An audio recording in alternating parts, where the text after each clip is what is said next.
It all started with an idea that seemed innocent enough. A weekend camping trip in the mountains, just me and the peace of the wild. No phones, no connection to the world, just nature and solitude. I needed it. Work had been killing me lately. Long hours, endless emails, phone calls at all hours of the day. I thought maybe a couple of nights out in the middle of nowhere could clear my head. The spot I chose was far from any popular trails. A friend of mine had mentioned it a while back. An old, seldom-used site near a quiet lake deep in the woods. He told me it was perfect for anyone looking for complete isolation. I packed light. A tent, sleeping bag, enough food for a couple of days, water, a small first aid kit, and a good knife. Nothing fancy, just the basics. I parked my truck at a small clearing by the edge of the woods, shouldered my pack, and headed down the narrow trail. It was late afternoon, the sun already dipping behind the trees, casting long shadows across the forest floor. The air smelled like pine and damp earth.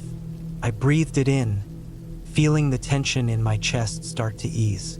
This was what I needed. The hike to the site took about 2 hours. The trail was barely visible in some places, overgrown with ferns and brambles. I lost it a couple of times and had to backtrack, but eventually, I found the lake. It was smaller than I expected, more like a large pond, but the water was clear, reflecting the surrounding trees in perfect detail. There was a small clearing near the water, just big enough for my tent. I set up camp quickly, eager to relax before it got dark. By the time I finished, the sun had disappeared behind the trees. The sky was a deep shade of purple, and the first stars were starting to appear. I lit a small fire, cooked a simple meal, and sat back to enjoy the silence. It was so quiet out there. No distant hum of traffic, no voices, no planes overhead. Just the crackle of the fire and the occasional rustle of leaves in the breeze. I fell asleep easily that night, lulled by the gentle sounds of the forest. But something woke me up in the middle of the night. A sound. A single, sharp snap like a branch breaking underfoot. I lay still, my heart suddenly racing. The fire had burned down to embers, casting just enough light to see the outline of the trees around the camp. I listened, straining to hear anything else, but there was nothing, just the sound of my own breathing. It's nothing, I told myself. A deer, maybe, or a raccoon. Still, I reached for the knife I kept next to my sleeping bag, just in case. I stayed awake for what felt like hours, listening to the night, but there were no more sounds. Eventually, sleep took over again. The next morning, everything seemed normal.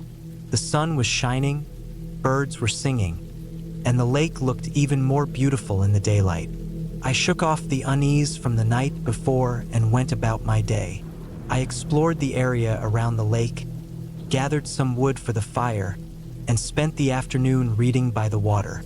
It was peaceful, exactly what I needed. But as the sun started to set, that feeling of unease crept back in. I tried to ignore it, telling myself I was being paranoid. Still, I couldn't shake the feeling that I was being watched. I kept glancing over my shoulder, scanning the trees for movement. There was nothing, just shadows and the fading light. That night, I built the fire bigger, hoping it would keep whatever was out there away. I ate dinner quickly and retreated to my tent, zipping it up tight. I lay there for a long time, staring at the roof of the tent, listening, waiting. It happened again just past midnight. Another snap, closer this time. Then the sound of footsteps, slow, deliberate. They stopped just outside the tent. My heart was pounding so hard I thought it might burst. I gripped the knife tightly, holding my breath. The footsteps circled the tent, pausing at the front. I could hear my pulse in my ears, every muscle in my body tensed and ready to react. Then silence. The footsteps stopped, and everything went quiet again. I stayed like that for what felt like an eternity, knife in hand, waiting for the sound to come back. But it didn't. When dawn finally broke, I unzipped the tent slowly and peeked out. Nothing. No sign of anyone. But the ground around the tent told a different story. There were footprints. Human footprints. They circled the tent several times before disappearing into the woods. My blood ran cold. This wasn't just some animal wandering through camp. Someone had been out there, walking around my tent in the middle of the night, watching me. I debated what to do. Part of me wanted to pack up and leave immediately, but another part of me didn't want to overreact. Maybe it was just some hiker who stumbled across my camp. Creepy, sure, but not necessarily dangerous. Still, I couldn't shake the feeling that something was very wrong. I decided to stay one more night. Looking back, it was a stupid decision. But at the time, I convinced myself it would be fine. I spent the day staying close to camp, keeping an eye on the surrounding woods. Every rustle of leaves, every snap of a twig put me on edge. As night fell, I built the biggest fire yet, determined to keep the darkness at bay. I sat by the fire, knife in hand, watching the trees. Hours passed. Nothing happened.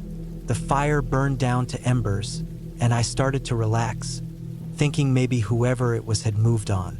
Then, just as I was about to head to the tent, I saw it. A figure standing at the edge of the trees, barely visible in the dim light. They were just standing there, watching me. I froze, my mind racing. Who were they? What did they want? "Hey!" I called out, trying to sound braver than I felt. "Who's there?" The figure didn't move. They just stood there, watching. My hand tightened around the knife. I took a step toward them, and that's when they turned and disappeared into the woods. I didn't sleep that night. I sat by the fire, keeping it burning until the first light of dawn. As soon as it was bright enough to see, I packed up my gear and left. The hike back to the truck felt twice as long. Every crack of a branch, every rustle of leaves sent my heart racing. I kept glancing over my shoulder, expecting to see that figure again. When I finally reached the truck, I threw my pack in the back and jumped in, locking the doors. I sat there for a moment, trying to catch my breath, my hands trembling. Then I started the engine and got the hell out of there. I don't know who that person was or what they wanted. Maybe it was just some local messing with me. Maybe it was something worse. I'll never know. But one thing's for sure, I won't be going back to that lake again. Sometimes the wild isn't as empty as it seems.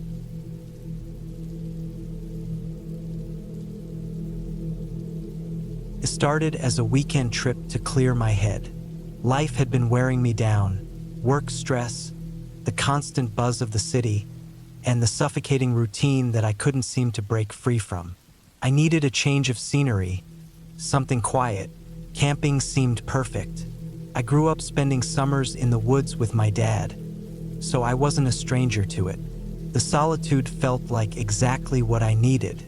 I chose a spot deep in a national forest, far enough off the beaten path that I wouldn't run into many other campers. I parked my truck at a small trailhead and hiked about 5 miles in, carrying everything I'd need in a heavy backpack. My plan was simple. 2 nights in the woods, no phone, no distractions. Just me, the trees, and a little breathing room from the rest of the world. The hike was beautiful. The late afternoon sun filtered through the thick canopy, casting long shadows across the trail. The only sounds were the crunch of my boots on the dirt and the occasional rustle of leaves when a squirrel darted through the underbrush. I felt lighter with every step I took, like I was shedding the weight of everything I'd left behind in the city. I found a flat, open spot near a small creek and set up camp. It was perfect, just far enough from the water to avoid mosquitoes, but close enough that I could hear the steady trickle of the stream.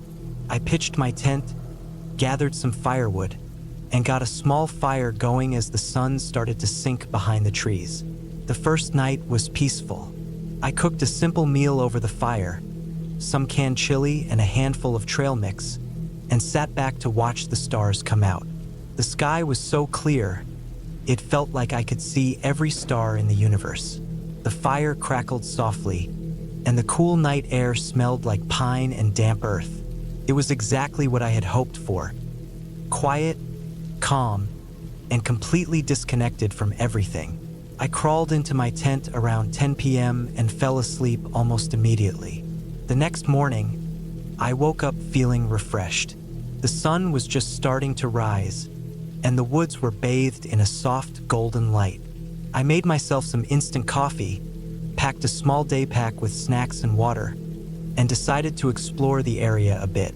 The woods were dense but not difficult to navigate.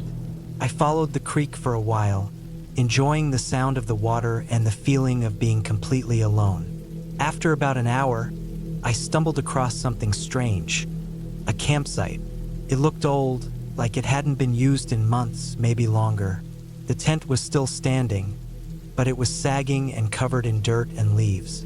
There was a fire ring nearby, surrounded by charred logs and empty cans. I walked around the site, curious but cautious. It felt odd to find a campsite this deep in the woods, especially one in such bad shape. Then I noticed something that made my stomach turn. A backpack, half buried in the dirt near the tent. It looked like it had been there for a while. The fabric was faded and torn, and the zippers were caked with mud. I nudged it with my boot, and it rolled over, revealing a large tear in the side. Inside, I saw clothes, a water bottle, and a few other personal items, a flashlight, a pocket knife, a map. But there was no sign of the person who owned it. I stood there for a long moment, staring at the abandoned campsite. Something about it didn't sit right with me. I couldn't explain why, but I felt an overwhelming urge to leave. I turned and walked back toward my camp, my heart beating a little faster than before. Back at my campsite, I couldn't shake the feeling that something was wrong. I tried to convince myself that it was nothing, that maybe someone had just left their gear behind after a bad trip or got caught in a storm and abandoned the site. But no matter how much I tried to rationalize it, I couldn't shake the unease that had settled in my gut. I spent the rest of the afternoon close to camp, gathering more firewood and making sure my gear was in order. The woods felt different now, quieter somehow. I found myself glancing over my shoulder every few minutes, half expecting to see someone standing at the edge of the trees, watching me. By the time the sun started to set, I had convinced myself that I was overreacting. I built a fire, cooked some dinner, and tried to relax. But the feeling of being watched never really went away. It was around midnight when I heard it, a soft, distant sound that sent a chill down my spine. First, I thought it was just the wind, but it didn't sound quite right. It was more like a low, rhythmic thumping, almost like footsteps. I sat up in my tent, straining to listen. The fire had burned down to embers, casting a faint orange glow across the campsite. The woods were dark and silent, except for that sound. Thump, thump, thump. It was coming from the direction of the abandoned campsite. I told myself it was an animal, maybe a deer or a bear, but deep down I didn't believe it.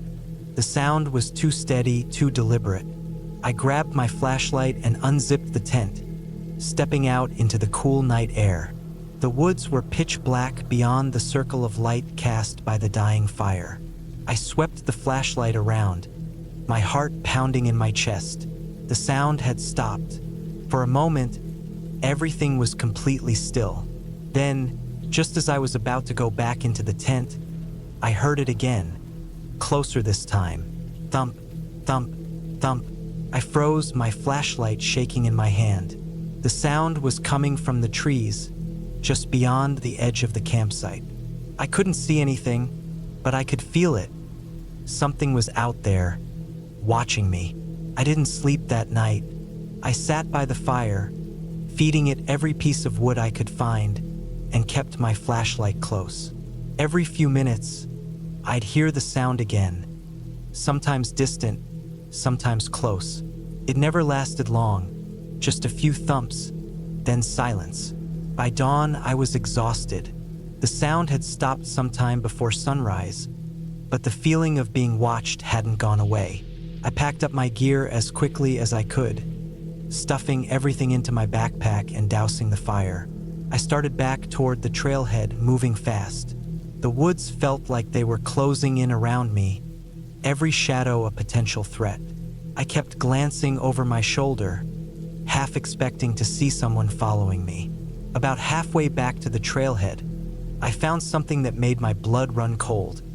A boot, lying in the middle of the trail. It was old and dirty, the laces frayed and the sole worn down to almost nothing. But it wasn't the boot itself that scared me. It was the fact that it was pointed back toward the campsite, as if someone had left it there deliberately. I stepped around it and kept walking, my pace quickening with every step. My heart was racing, and my hands were slick with sweat. I wanted to run, but I forced myself to keep a steady pace. Running would only make things worse.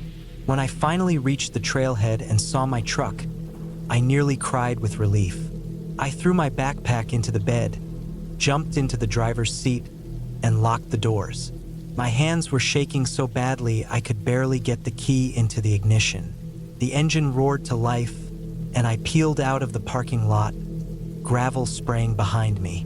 I didn't stop driving until I was miles away from the forest, back on the main road. It's been a few weeks since that trip, and I still can't explain what happened. I've gone over it again and again in my head, trying to make sense of it, but I can't. I called the park rangers a few days after I got back and told them about the abandoned campsite. They said they'd look into it, but I never heard back. I haven't been camping since. I don't know if I ever will again. The woods used to feel like home, a place where I could escape and find peace. Now they feel like a place I barely escaped from. Whatever was out there that night, it was real, and it was watching me. I'll never forget the sound of those footsteps in the dark. Thump, thump, thump.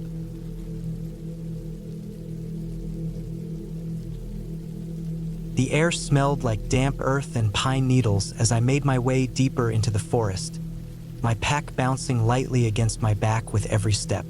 The late afternoon sun filtered through the trees and patches, casting long shadows across the ground. I wasn't new to camping. In fact, I'd done plenty of solo trips before, and this one didn't feel any different at first.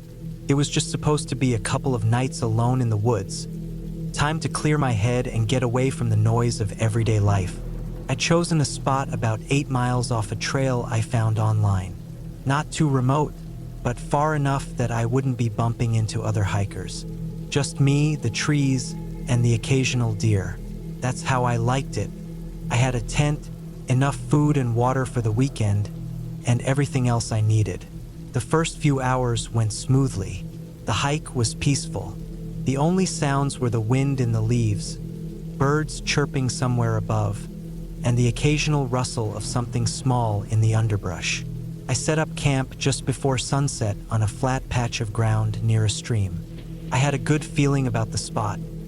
Plenty of firewood nearby, close to water, and no signs of other people around. As night fell, I built a small fire and cooked a simple meal, some canned beans and rice. Nothing fancy, but out here, even simple food tastes better. I sat by the fire for a while, watching the flames dance and listening to the soft gurgle of the stream. The stars came out one by one, brighter than they ever were back in the city. I felt calm, relaxed. I should have known it wouldn't stay that way. It started in the middle of the night. I woke up to a sound, soft at first, like something moving just outside the tent. I froze, listening. Could have been a raccoon or maybe a deer. I told myself not to panic. Animals are everywhere in the woods. This was their home, not mine. But this sounded different. It wasn't just a random rustling. It was steady, deliberate. Footsteps. I held my breath, heart pounding in my chest. The steps circled the tent once, then stopped. Silence. My mind raced, trying to make sense of it. Maybe it was another camper who wandered too close. Maybe they didn't realize someone was already here. But at this hour, in complete darkness, that didn't seem right. I stayed completely still, barely breathing, straining to hear anything else.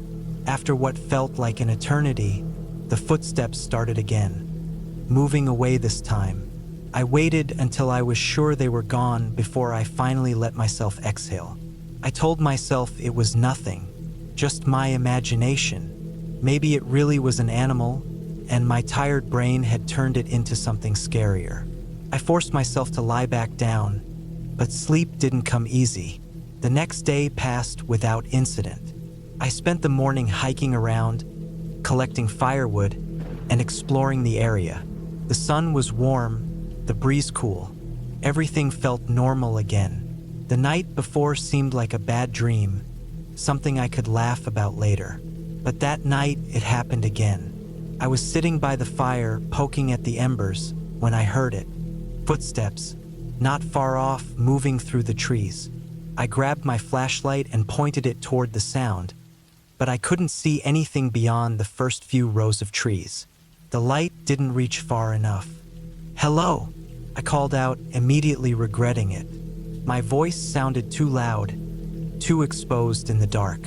No response. The footsteps stopped. I stood there for a while, flashlight trembling in my hand, waiting for something to happen. Nothing did. Eventually, I convinced myself it was just an animal again and sat back down, trying to act like everything was fine. But the feeling of being watched lingered, making the hair on the back of my neck stand up. I didn't sleep much that night either. Every little noise set me on edge. Every crack of a twig or rustle of leaves sounded like it was right outside the tent. By the third day, I was starting to feel worn out. The lack of sleep was catching up with me, and the unease I couldn't shake was turning into full-blown paranoia. I kept telling myself I was being ridiculous. There was no one out here. I would have seen them by now if there were, but I couldn't shake the feeling that I wasn't alone. I decided to cut the trip short. One more night, and then I'd head back in the morning. I told myself it was just because I was tired, not because I was scared. But deep down, I knew the truth. Something wasn't right. That night, I built the biggest fire I could, hoping it would keep whatever was out there away. I sat with my back to the tent, facing the trees, scanning the darkness for any sign of movement. The woods were quiet, too quiet. Even the usual sounds of crickets and frogs seemed muted, like the forest itself was holding its breath. Around midnight, the footsteps returned. This time, they were closer. I stood up, heart hammering in my chest, clutching the flashlight in one hand and the hatchet I'd been using to chop firewood in the other. The fire crackled behind me, casting flickering shadows across the trees. "Who's there?" I shouted, my voice breaking.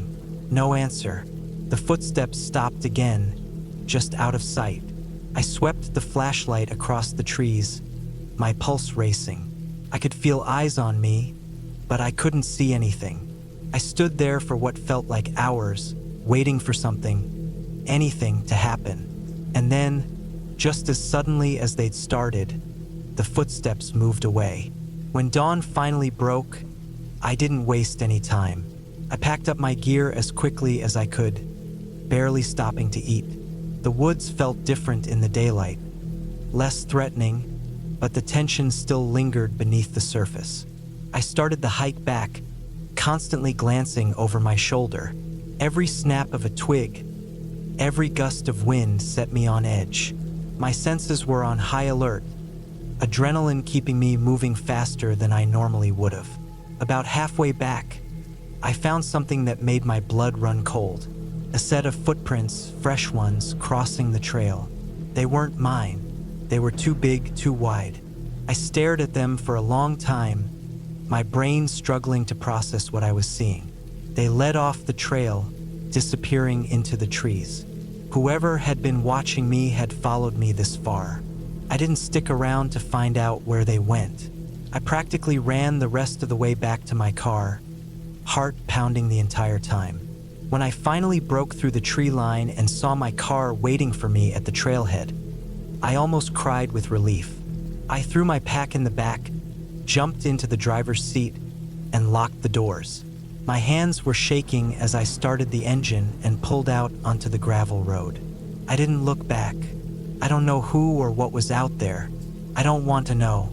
All I know is that I'll never go back to those woods again. For weeks afterward, I couldn't shake the feeling of being watched. Every time I walked to my car at night or heard a strange noise outside my apartment, my mind went back to those footsteps in the dark. I still love the outdoors, but I stick to well-traveled trails now. No more solo trips into the middle of nowhere. Sometimes, late at night, I think about those footprints crossing the trail, about how close they were to where I slept.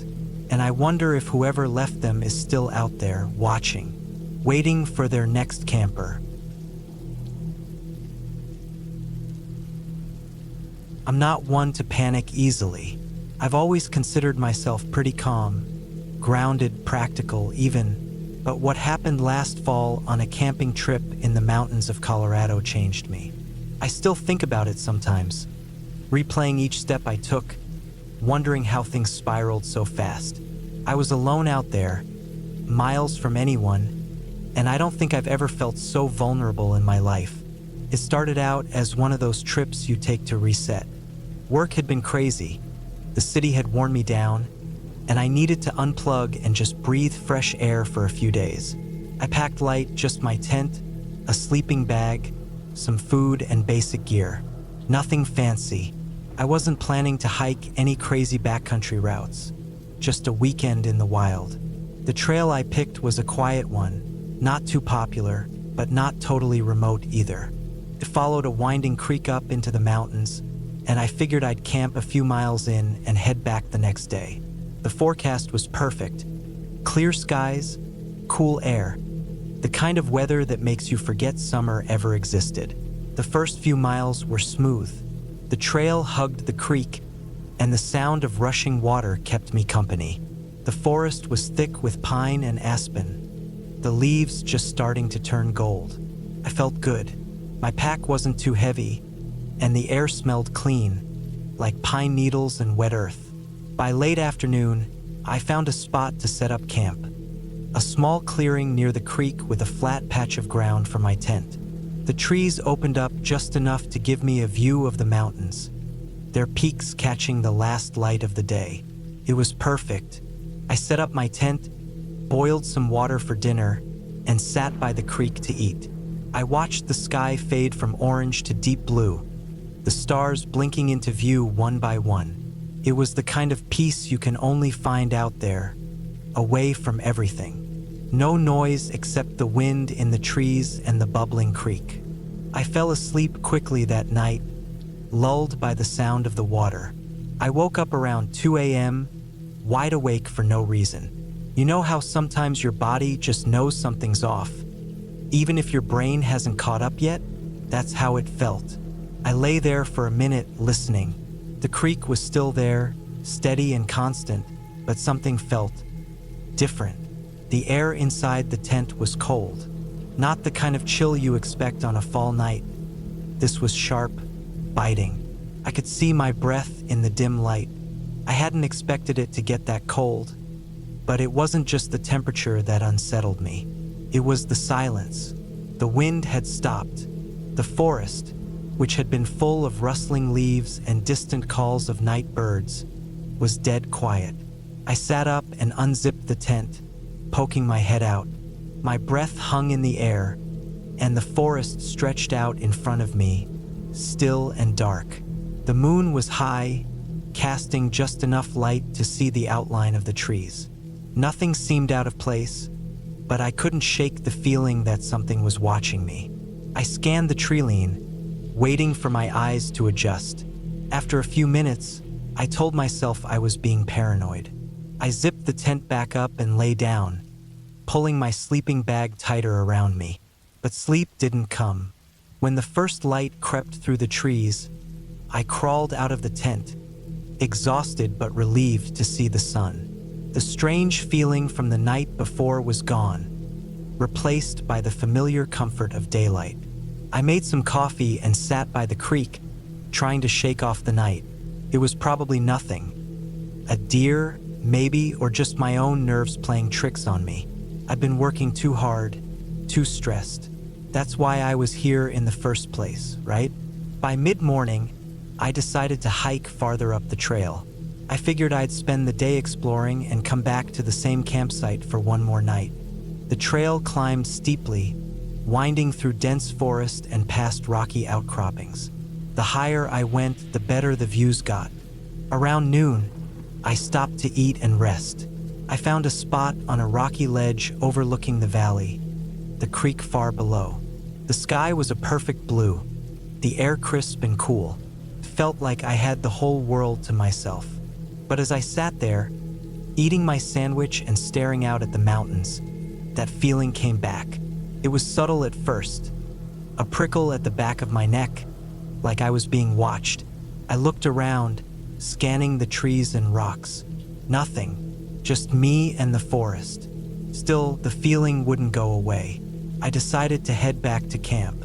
The afternoon light was starting to fade, and I didn't want to be caught out here after dark. The hike back down felt longer than it should have, every rustle of leaves or snap of a twig setting my nerves on edge. By the time I reached my campsite, the sun was low, casting long shadows across the clearing. I set about making dinner, trying to keep busy, but my hands felt clumsy, my mind distracted.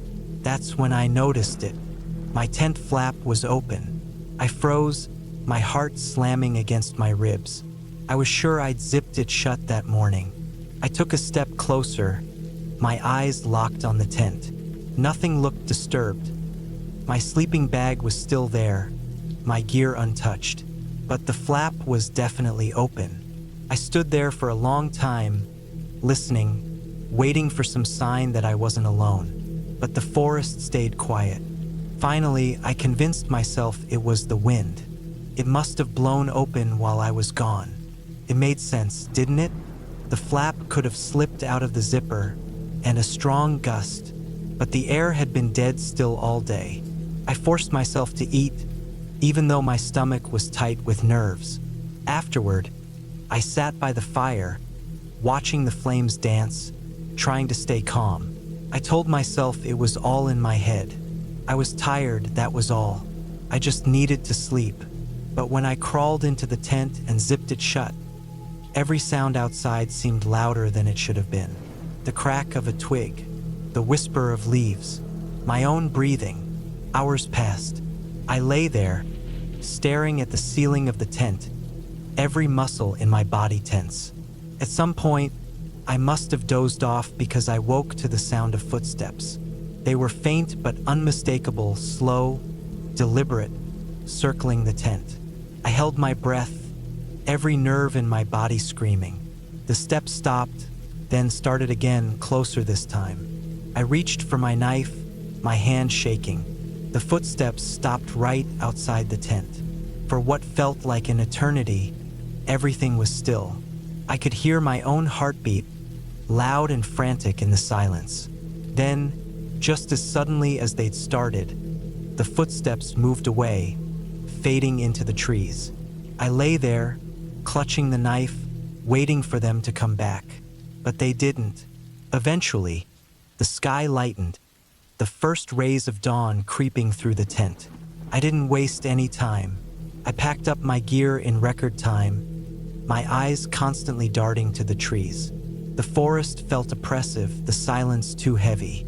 As I hiked back down the trail, I couldn't shake the feeling that I was being followed. Every few steps, I'd glance over my shoulder, expecting to see someone or something behind me, but the trail stayed empty.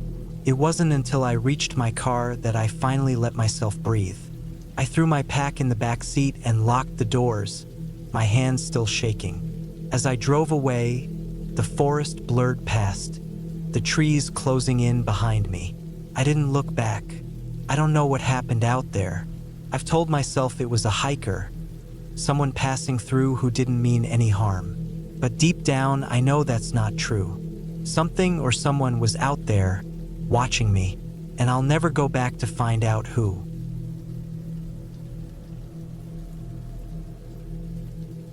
I don't know why I thought it was a good idea to go camping alone. I guess I needed the break. Life had been draining me. Work, responsibilities, the usual stuff that wears you down without you even realizing it. It was mid-October, and the air had a chill that felt clean and crisp, the way fall always does. The idea of a weekend in the woods sounded perfect. I wanted a quiet escape. No phones, no people, just me and nature for a couple of days. I picked a spot in a national forest that wasn't too far from home but still far enough to feel remote. The plan was simple. Drive up Friday afternoon, hike a couple of miles to a secluded spot I'd read about online, set up camp, and just relax. I packed light, a tent, sleeping bag, some food, a small stove, a flashlight, a knife, and a few other essentials. I even brought a paperback novel I'd been meaning to finish. The drive out there was peaceful, the kind that makes you feel like maybe everything will be okay. Winding roads through small towns, red and yellow leaves falling lazily from trees, the sun hanging low in the sky. By the time I reached the trailhead, it was already late afternoon, and the shadows were getting long. I slung my backpack over my shoulder and started walking. The trail was well marked but quiet, eerily quiet, if I'm being honest. No birdsong, no wind rustling through the trees, just the sound of my boots crunching on dry leaves. After about an hour of hiking, I found a clearing that looked perfect.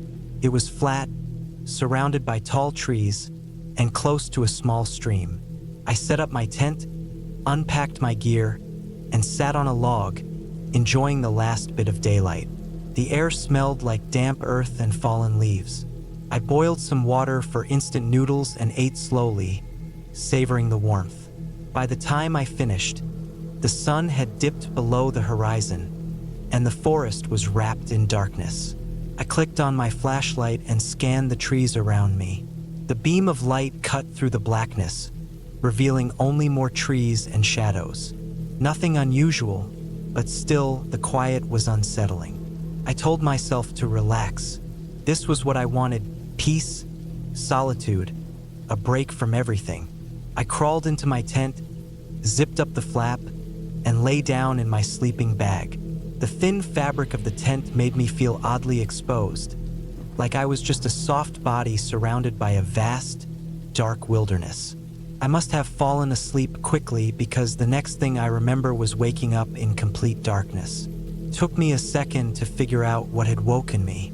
There was a sound outside the tent, a soft rustling, like something moving through the leaves. My heart thudded in my chest. I lay perfectly still, listening. At first, I thought it might be a raccoon or a deer, but the sound wasn't random like an animal foraging. It was steady, deliberate. Footsteps. I grabbed my flashlight and knife, my hands trembling slightly. Slowly, I unzipped the tent just enough to peek out. I shone the light into the trees, sweeping the beam back and forth. Nothing, just the same trees and shadows. I sat there for a while, my heart still racing, but eventually, the sound stopped. I told myself it must have been my imagination or some animal passing by. I zipped the tent back up and lay down again, but sleep didn't come easily. Morning came with a pale, cold light filtering through the trees. I felt ridiculous for how scared I'd been the night before. It was probably just a deer or a coyote. I made some coffee, ate a granola bar, and decided to go for a hike to shake off the nerves. The trail I followed wasn't marked, just a narrow path through the woods. The trees pressed in on both sides, and the ground was covered in a thick carpet of leaves. I walked for what felt like an hour, trying to enjoy the scenery, but I couldn't shake the feeling that something was off. The quiet still hung heavy, and every little sound made me jump. Then I noticed something strange. The trail seemed different, like it wasn't the same one I had followed out. I stopped and looked around, trying to get my bearings. The trees all looked the same, and there were no landmarks to guide me back. My stomach tightened. I wasn't lost. I knew that. I just needed to backtrack and find my campsite. But as I turned around, something caught my eye. A small pile of rocks, stacked neatly on the side of the trail. It hadn't been there before. I stared at it for a long moment, trying to convince myself that I had just missed it on the way in. But deep down, I knew that wasn't true. Someone had been here. I walked back to camp as quickly as I could, constantly glancing over my shoulder.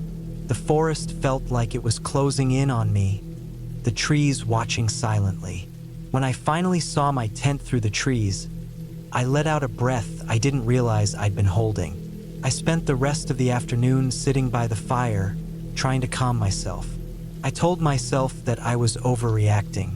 The pile of rocks could have been made by another hiker, and the footsteps last night were probably just an animal. But no matter how much I tried to rationalize it, I couldn't shake the feeling that I wasn't alone out here. As the sun began to set, I decided to call it an early night.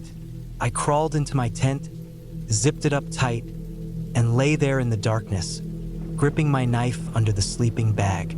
I woke up again to the sound of movement outside the tent. This time it was closer, right outside. I could hear breathing, slow and steady.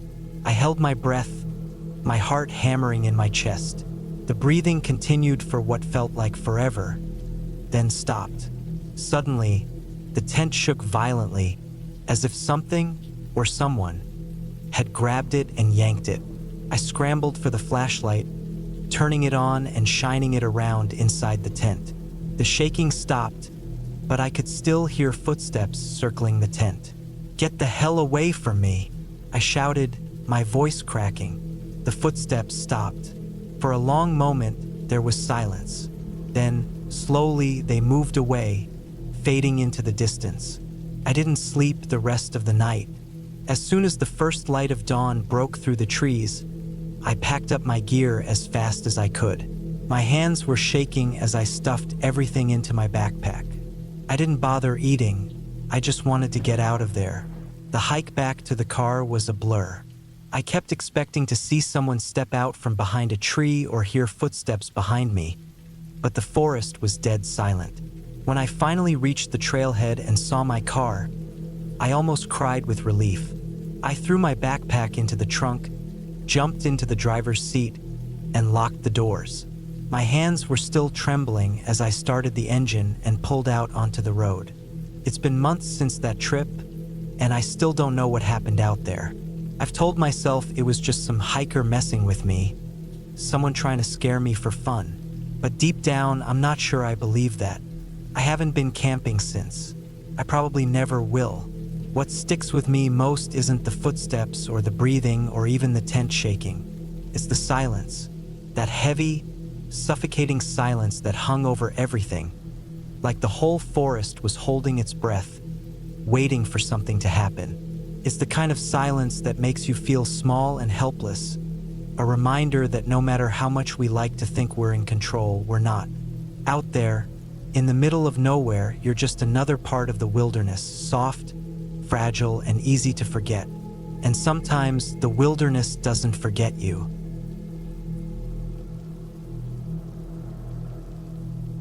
I always thought I knew the woods well enough. I grew up camping, hiking, and spending more weekends outdoors than indoors. That's why I didn't think twice when I decided to camp solo for a few nights in the mountains, something I'd been wanting to do for a while. It was late September, just before the cold really settled in, and the forecast called for mild weather. Perfect for what I had in mind. The plan was simple.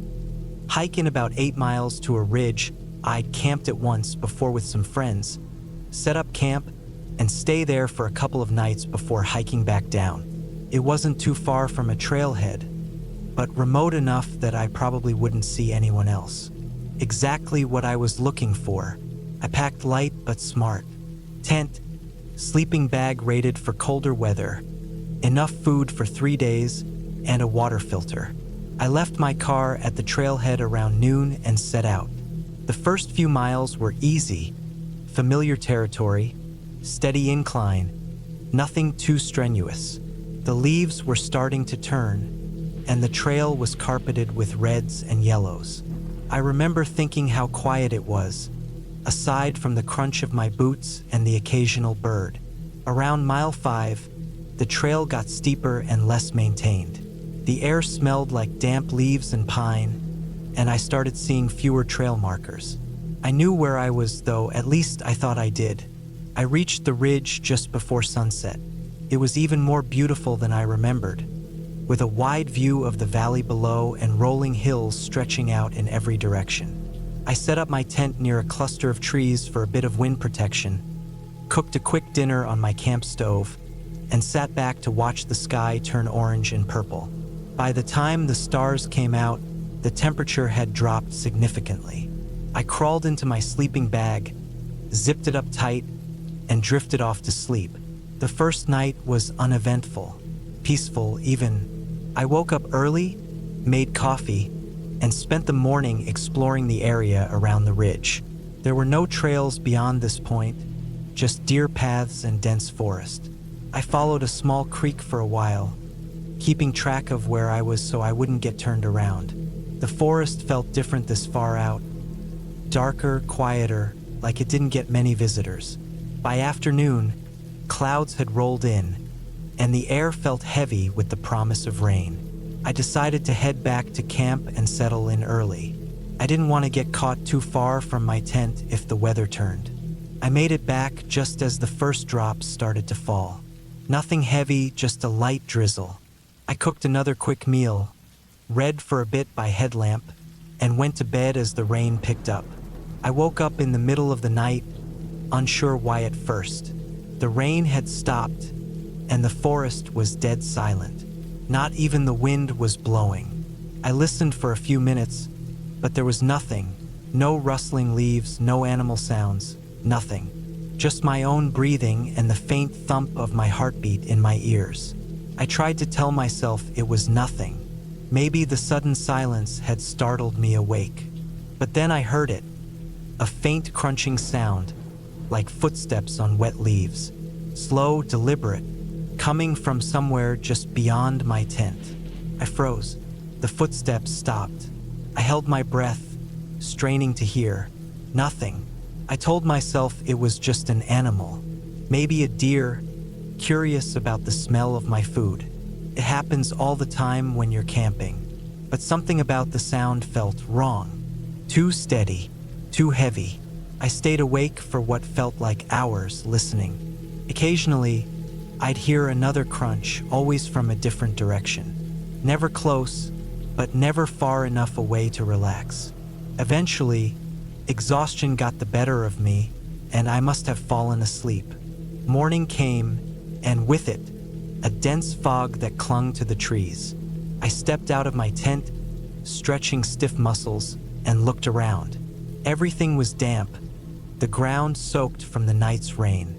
I checked for tracks but didn't see any, just my own footprints from the day before.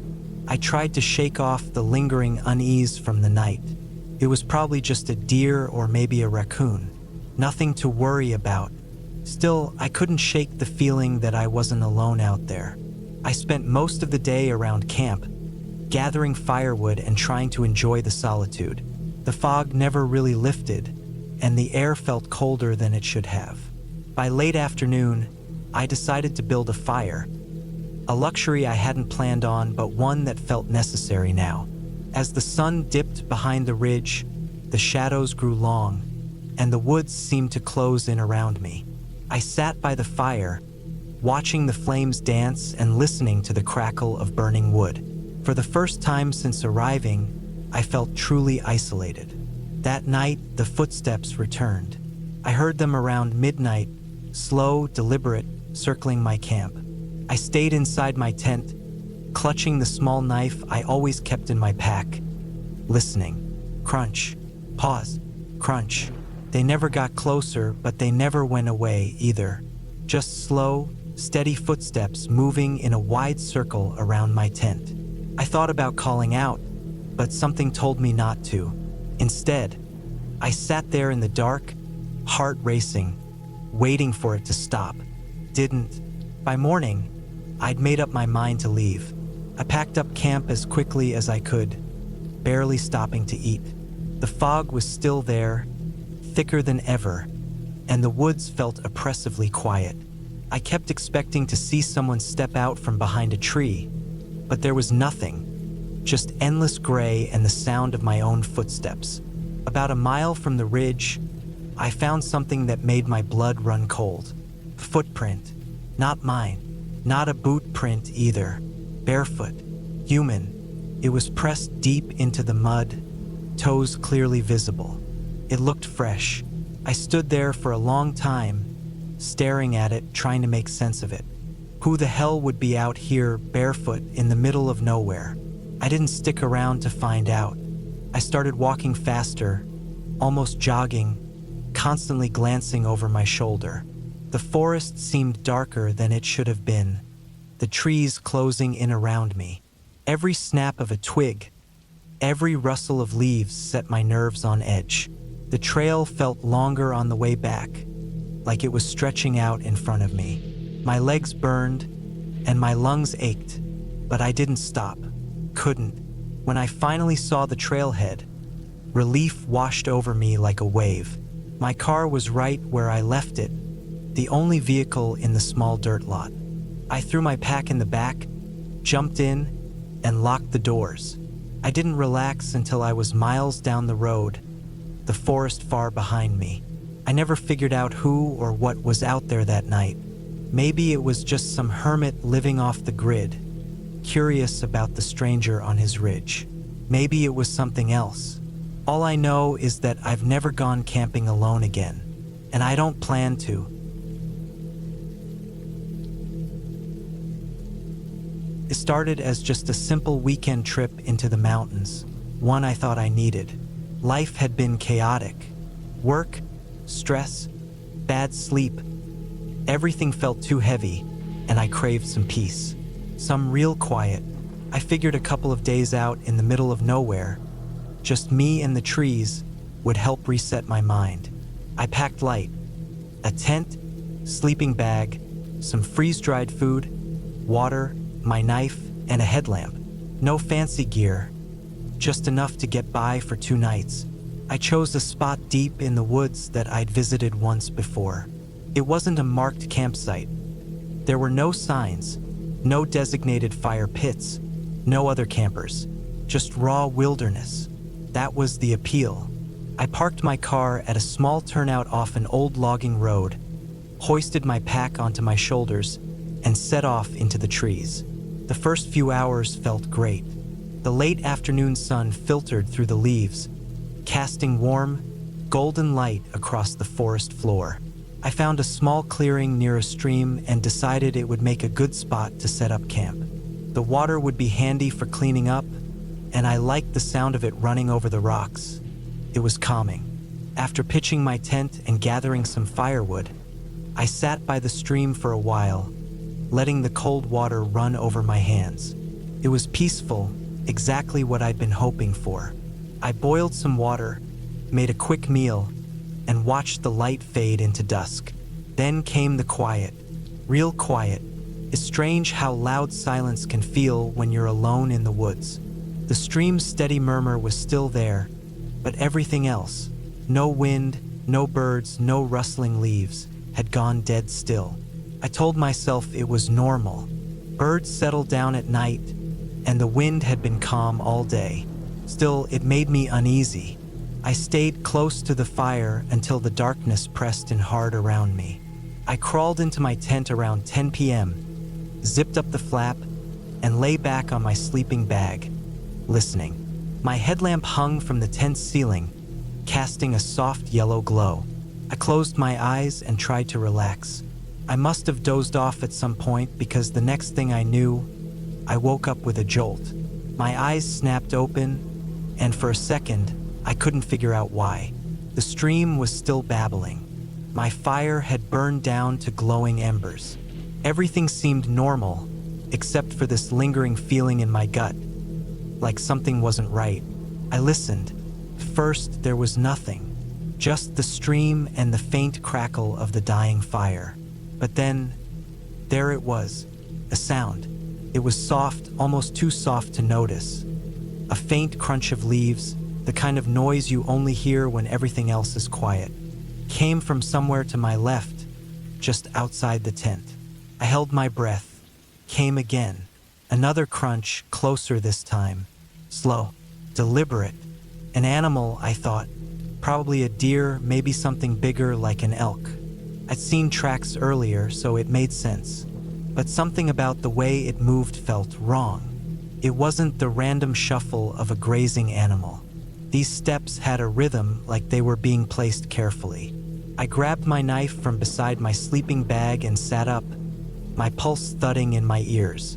I turned off my headlamp, plunging the tent into darkness. My heart raced as I strained to hear. The footsteps stopped. Silence. I waited, gripping the knife so hard my hand ached. For what felt like an eternity, there was nothing but the sound of my breathing and the steady trickle of the stream.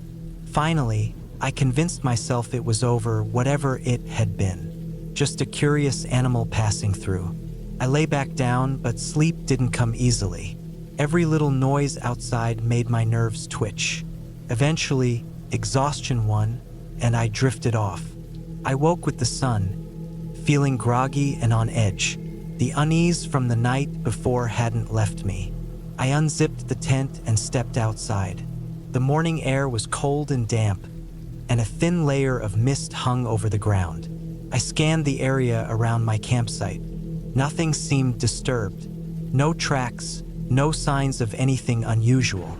I tried to shake off the anxiety as I rekindled the fire and made some instant coffee. "You're just psyching yourself out," I muttered under my breath.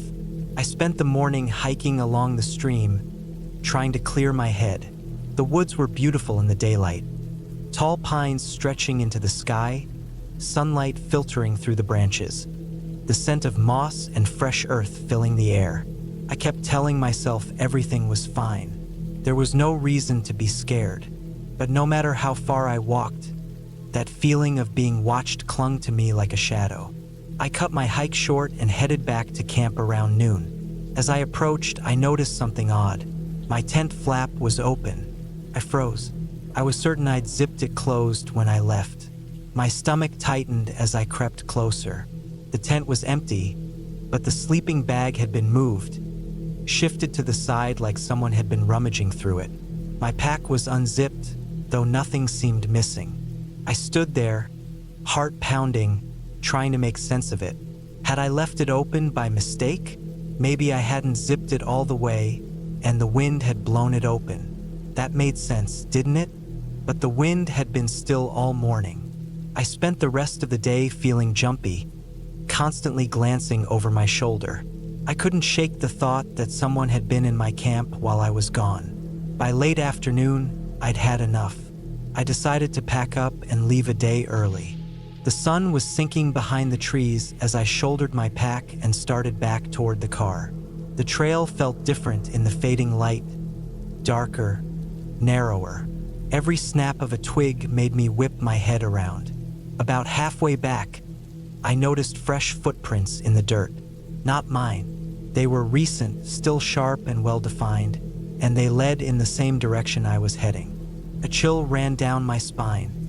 I wasn't alone. I picked up my pace, trying to stay calm. The trail twisted through a dense section of forest, and the shadows grew deeper with every step. I kept glancing over my shoulder, expecting to see someone or something following me. The footprints stayed ahead of me, always just far enough that I couldn't see who they belonged to. Then suddenly they stopped, right in the middle of the trail. No sign of where they went. No side trail, no disturbed brush, nothing. I stood there, staring at the ground, trying to understand what I was looking at. My pulse hammered in my chest. That's when I heard it again, the crunch of leaves.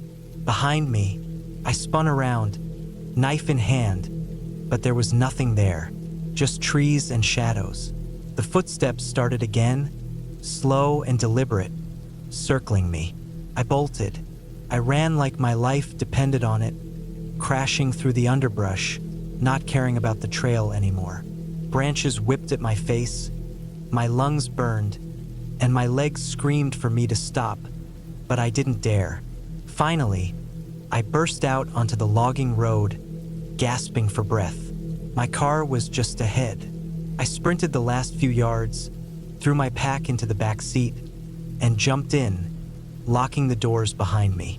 My hands were shaking so badly it took 3 tries to get the key into the ignition. The engine roared to life, and I floored it, speeding down the gravel road, not daring to look in the rearview mirror. I didn't stop driving until I hit pavement, miles from the trailhead. Only then did I pull over, hands gripping the steering wheel, heart still racing. I sat there for a long time trying to make sense of what had happened. Was it a person? A hunter? Someone messing with me? I'll never know. What I do know is this. I've never been that scared in my life. I haven't been camping since. Maybe someday I'll go back. Maybe, but not alone. Never alone.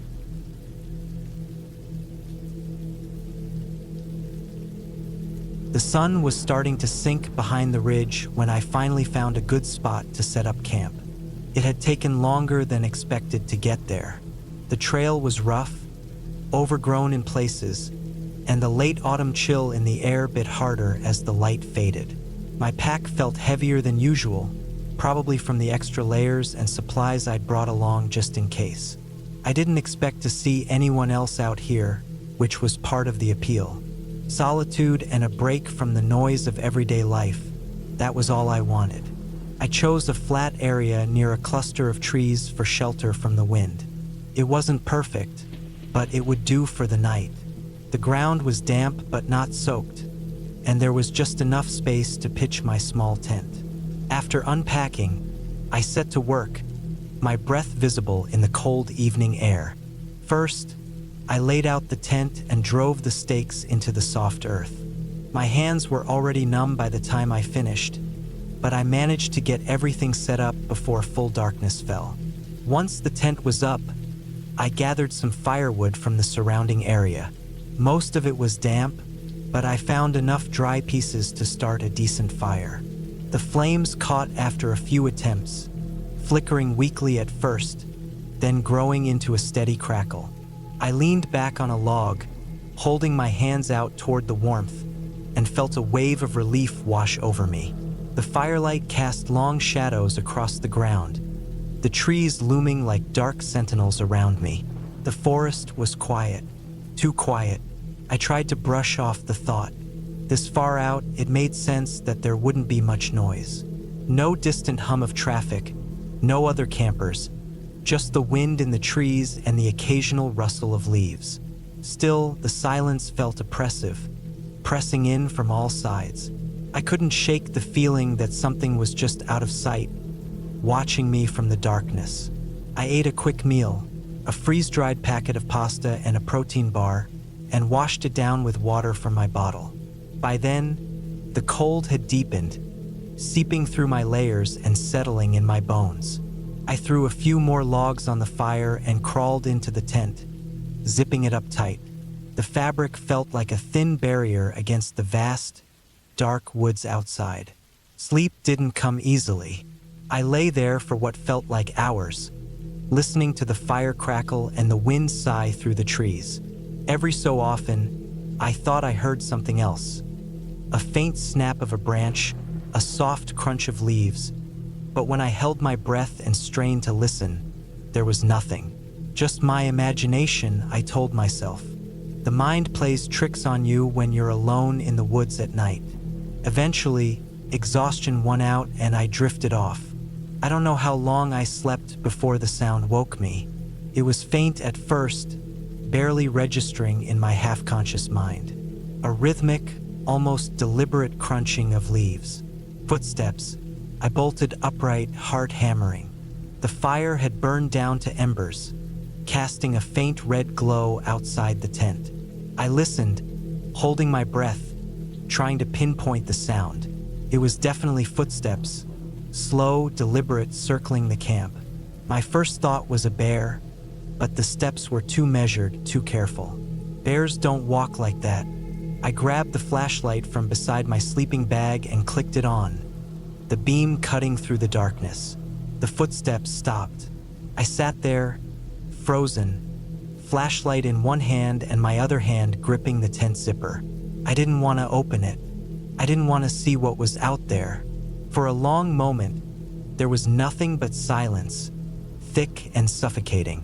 Then, just as I was starting to think I'd imagined the whole thing, the footsteps resumed. This time, they were faster, moving away from the camp, fading into the distance until they disappeared altogether. My heart was still pounding, but I forced myself to unzip the tent and step outside.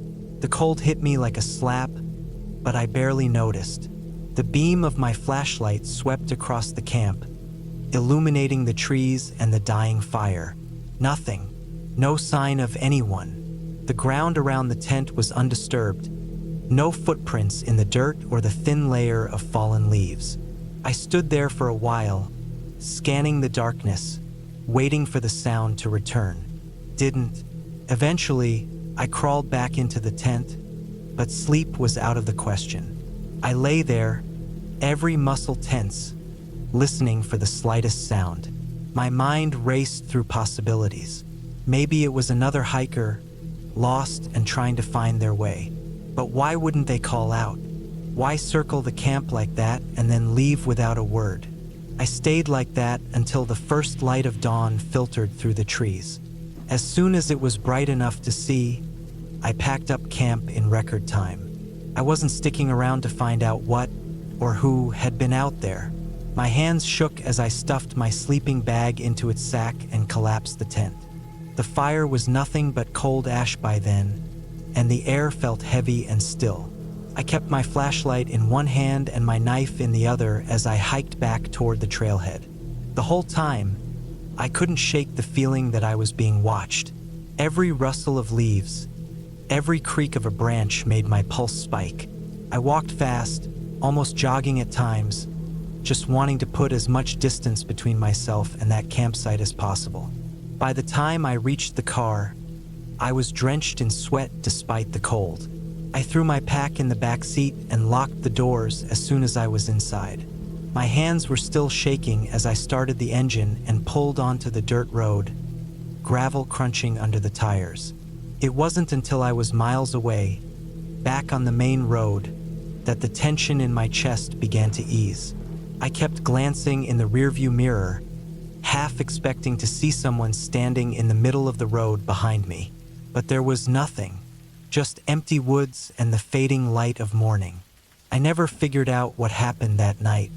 Maybe it was just another hiker like I'd told myself at the time. Maybe it was an animal, though I've never known an animal to move like that. Or maybe it was something else entirely, something I don't want to think about too hard. All I know is that I haven't been camping alone since, and I don't plan to anytime soon.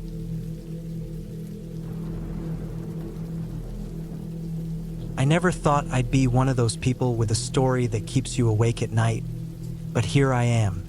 If you're reading this, maybe you'll think I'm just another guy who overreacted to a weird situation, but I know what happened. I can still feel the cold dread in my chest every time I think about it. It started with a weekend camping trip. Simple enough, right? I planned it for weeks. I needed a break from work and the noise of city life. I wanted some peace and quiet, just me, my tent, and the woods. I chose a spot about 3 hours from the city, a fairly remote area in a state park that wasn't too popular, which meant fewer people and more solitude. I arrived late Friday afternoon. The sun was just starting to sink behind the trees, casting long shadows over the dirt road as I drove in. I found a decent spot near a small clearing with a good view of the sky. There was a creek nearby, which I figured would be handy for water if I needed it. The place was perfect, isolated but not too far from the main trail. I set up my tent, started a fire, and settled in for the night.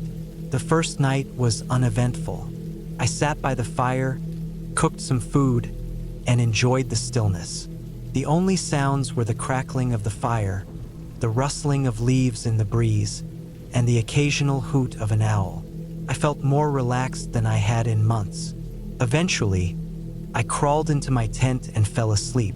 The next morning, I woke up early. The air was crisp and cold, and the ground was damp with dew. I brewed some coffee on my portable stove and ate a simple breakfast. After that, I decided to explore the area a bit. I followed the creek for a while, weaving through the trees and climbing over rocks. It was peaceful, exactly what I needed. Around midday, I headed back to camp. That's when I noticed something odd. My tent flap was open. I was sure I'd zipped it up before I left. I stood there for a moment, staring at it, trying to remember if I'd forgotten to close it. I'm usually pretty careful about that sort of thing, but I shrugged it off. Maybe I had just overlooked it in my rush to get going. Inside the tent, everything seemed normal. My sleeping bag was where I'd left it, and my gear was untouched. Still, I couldn't shake the feeling that something was off. I told myself I was being paranoid and went about my day. That afternoon, I gathered some firewood and read a book by the fire. As the sun started to set, the uneasiness crept back in. I kept glancing at the trees, half expecting to see someone watching me from the shadows. But there was nothing, just trees and silence. I tried to shake it off. "You're just spooking yourself," I muttered. "Get a grip." But when night fell, the feeling only got worse. I sat by the fire, staring into the darkness. The woods felt different at night, more alive somehow. Every snap of a twig or rustle of leaves made my heart jump. I told myself it was just animals. The woods are full of them, after all. But deep down, I couldn't shake the feeling that I wasn't alone. Around 10 p.m., I decided to call it a night. I doused the fire and crawled into my tent. I lay there in the dark, listening. At first, all I heard was the wind and the creek. Then, just as I was starting to drift off, I heard it. Footsteps. They were faint but unmistakable. Slow, deliberate, and too heavy to be an animal. My heart started pounding. I held my breath, straining to hear. The footsteps stopped just outside my tent. I waited, my mind racing. Was it a ranger? A lost hiker? Someone messing with me? I wanted to call out, but something stopped me. Instead, I lay there, silent and still, hoping whoever it was would go away. After what felt like an eternity, the footsteps moved away. I waited a few minutes before unzipping the tent and peeking out. The fire pit was dark, and the woods were silent. There was no sign of anyone. I barely slept that night. Every little noise set me on edge. When morning finally came, I felt a wave of relief. I told myself it had to be another camper passing by. Maybe they hadn't seen my tent in the dark and stumbled too close. It was a logical explanation, but it didn't make me feel any better. I spent the day close to camp, too unnerved to wander far. I kept scanning the trees, looking for any sign of movement. But the woods were quiet, almost too quiet. The feeling of being watched never left me. That evening, I built a bigger fire than usual. The flames made me feel a little safer. I sat with my back to a tree, keeping the fire between me and the darkness. I tried to read, but I couldn't focus. My eyes kept darting to the shadows. Then, just after sunset, I heard it again. Footsteps. This time they were louder, closer. They circled the edge of the clearing, just beyond the firelight. My pulse skyrocketed. I grabbed my flashlight and shone it toward the sound. Nothing. "Who's there?" I called out, my voice cracking. No response. Just the sound of footsteps retreating into the woods. I didn't sleep at all that night. I sat by the fire until dawn, clutching a heavy stick I'd found, my eyes never leaving the trees. Every instinct in my body screamed at me to leave, but I didn't want to pack up in the dark. I waited for the first light of morning, then hurriedly broke down my camp. As I stuffed the last of my gear into my backpack, I noticed something that made my blood run cold. There were footprints in the dirt around my tent. They weren't mine. They were bigger, and the tread pattern didn't match my boots. I didn't stick around to investigate. I threw my pack over my shoulder and started down the trail, moving as fast as I could without breaking into a run. Every few minutes, I glanced over my shoulder, half expecting to see someone following me. But the trail was empty. The hike back to my car felt like it took forever. When I finally reached the parking lot, I was exhausted and drenched in sweat. My car was the only one there. I unlocked it, threw my gear in the back, and got the hell out of there.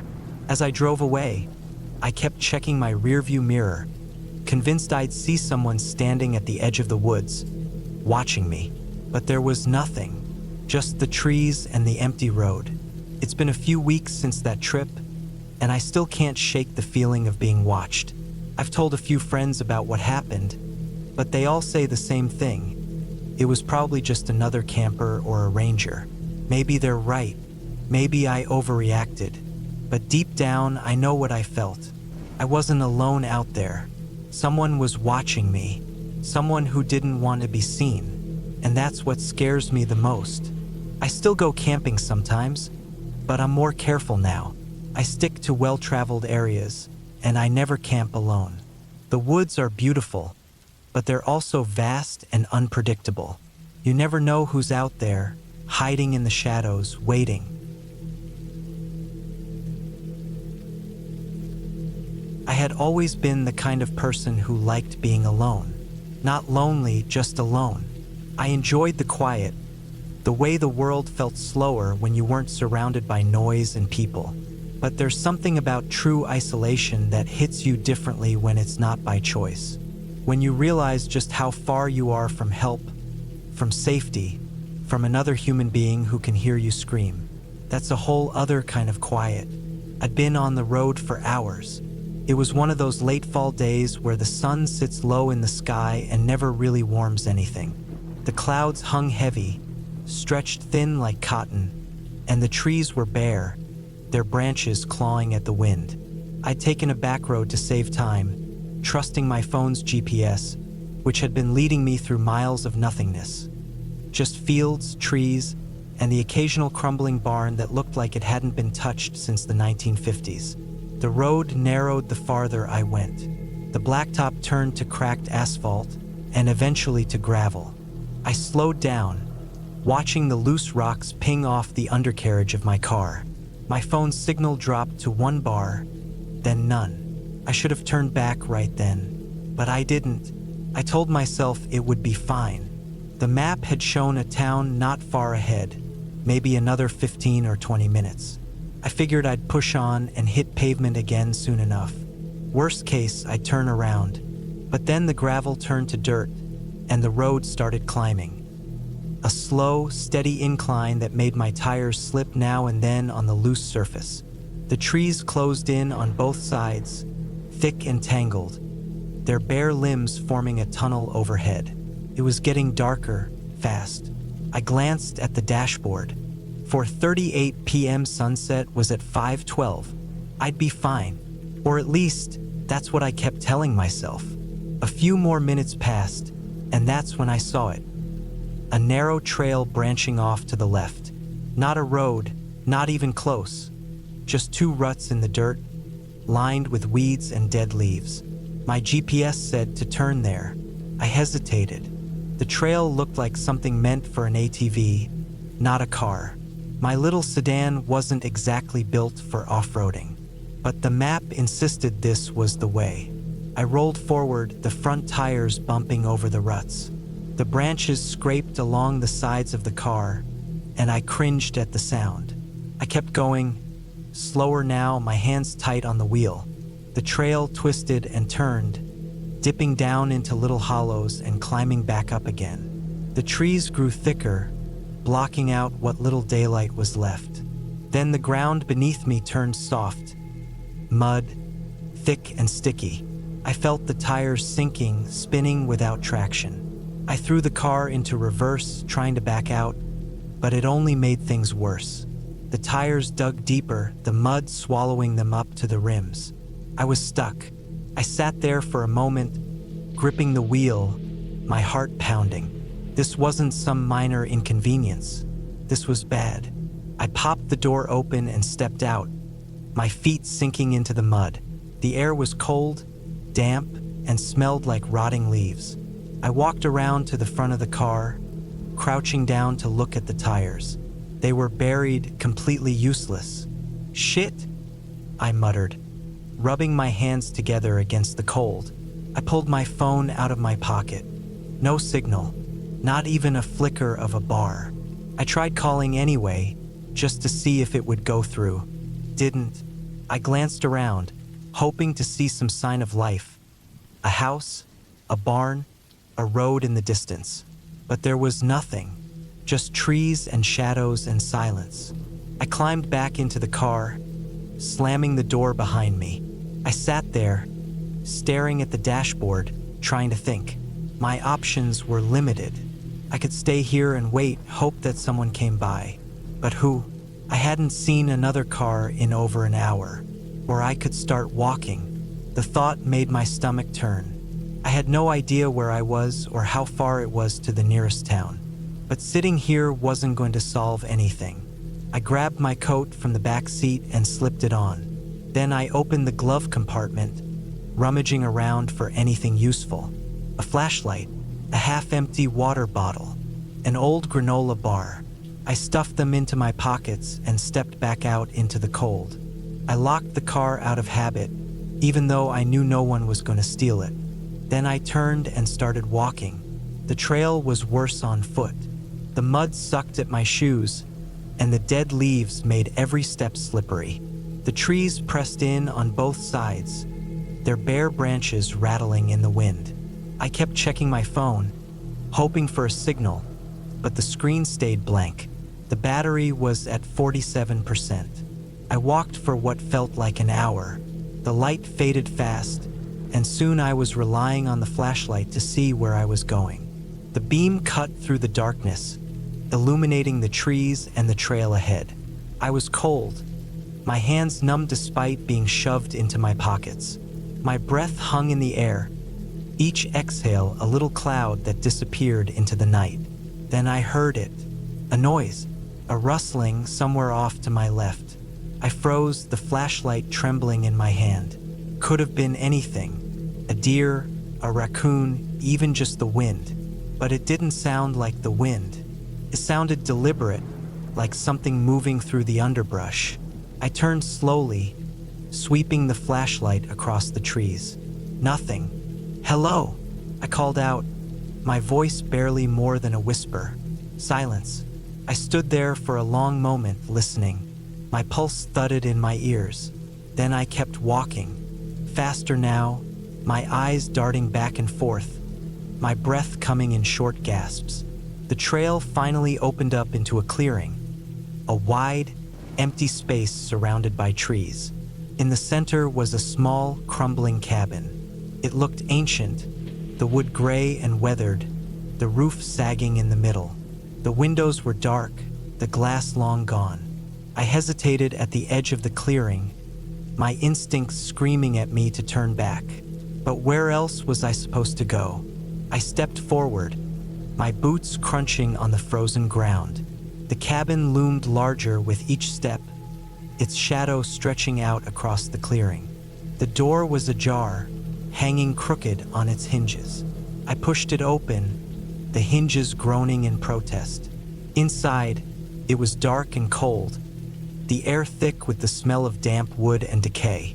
The floor was covered in leaves and dirt, and the walls were lined with old shelves, their contents long gone. I swept the flashlight around, checking every corner. It was empty.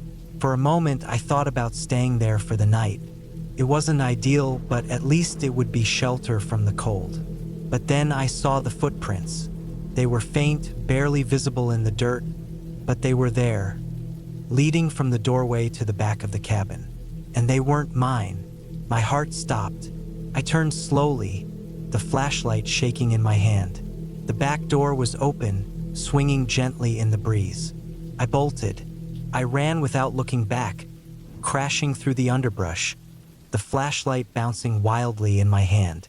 Branches tore at my clothes, and my lungs burned with every breath. I didn't care. I just kept running. I don't know how long I ran. Time stopped meaning anything. All I knew was the cold air in my lungs and the sound of my own footsteps. Eventually, I stumbled out onto a road, a real road with pavement and street signs and everything. I fell to my knees, gasping for breath, my chest heaving. Headlights appeared in the distance, and a pickup truck rumbled toward me. The driver slowed down, rolling down the window. "You okay, man?" he asked, his eyes wide. I nodded, too breathless to speak. "Where the hell did you come from?" I turned and looked back at the woods. "Nowhere," I said. In the end, the truck driver gave me a ride to the nearest town, a tiny place with one gas station and a diner that closed at 8 p.m. I called a tow truck and waited in the diner, sipping bad coffee and watching the clock tick past midnight. I never went back for the car. Some places aren't meant to be found, and some roads don't lead anywhere good.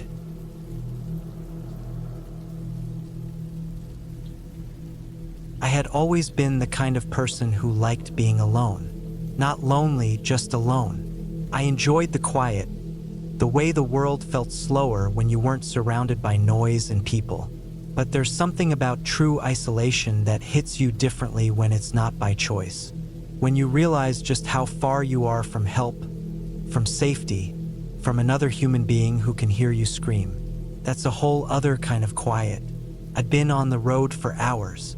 It was one of those late fall days where the sun sits low in the sky and never really warms anything. The clouds hung heavy, stretched thin like cotton, and the trees were bare, their branches clawing at the wind. I'd taken a back road to save time, trusting my phone's GPS, which had been leading me through miles of nothingness. Just fields, trees, and the occasional crumbling barn that looked like it hadn't been touched since the 1950s. The road narrowed the farther I went. The blacktop turned to cracked asphalt and eventually to gravel.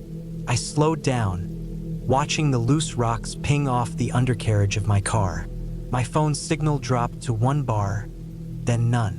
I should have turned back right then, but I didn't. I told myself it would be fine. The map had shown a town not far ahead, maybe another 15 or 20 minutes. I figured I'd push on and hit pavement again soon enough. Worst case, I'd turn around. But then the gravel turned to dirt, and the road started climbing. A slow, steady incline that made my tires slip now and then on the loose surface. The trees closed in on both sides, thick and tangled, their bare limbs forming a tunnel overhead. It was getting darker, fast. I glanced at the dashboard. 4:38 p.m. sunset was at 5:12. I'd be fine, or at least that's what I kept telling myself. A few more minutes passed, and that's when I saw it. A narrow trail branching off to the left. Not a road, not even close. Just 2 ruts in the dirt, lined with weeds and dead leaves. My GPS said to turn there. I hesitated. The trail looked like something meant for an ATV, not a car. My little sedan wasn't exactly built for off-roading, but the map insisted this was the way. I rolled forward, the front tires bumping over the ruts. The branches scraped along the sides of the car, and I cringed at the sound. I kept going, slower now, my hands tight on the wheel. The trail twisted and turned, dipping down into little hollows and climbing back up again. The trees grew thicker, blocking out what little daylight was left. Then the ground beneath me turned soft, mud, thick and sticky. I felt the tires sinking, spinning without traction. I threw the car into reverse, trying to back out, but it only made things worse. The tires dug deeper, the mud swallowing them up to the rims. I was stuck. I sat there for a moment, gripping the wheel, my heart pounding. This wasn't some minor inconvenience. This was bad. I popped the door open and stepped out, my feet sinking into the mud. The air was cold, damp, and smelled like rotting leaves. I walked around to the front of the car, crouching down to look at the tires. They were buried, completely useless. "Shit," I muttered, rubbing my hands together against the cold. I pulled my phone out of my pocket. No signal. Not even a flicker of a bar.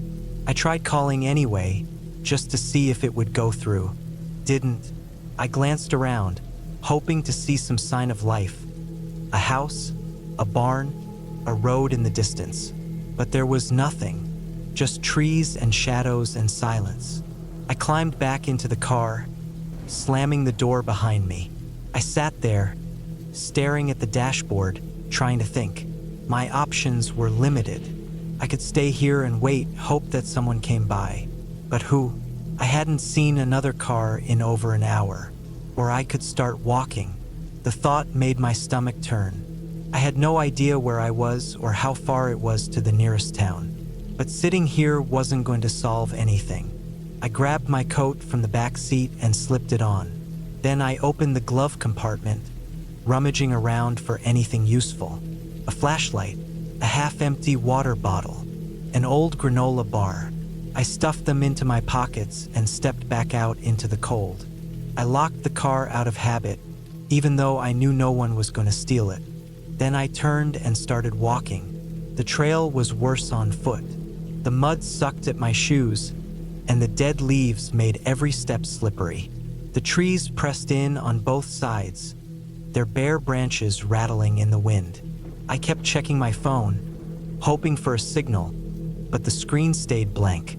The battery was at 47%. I walked for what felt like an hour. The light faded fast, and soon I was relying on the flashlight to see where I was going. The beam cut through the darkness, illuminating the trees and the trail ahead. I was cold, my hands numb despite being shoved into my pockets.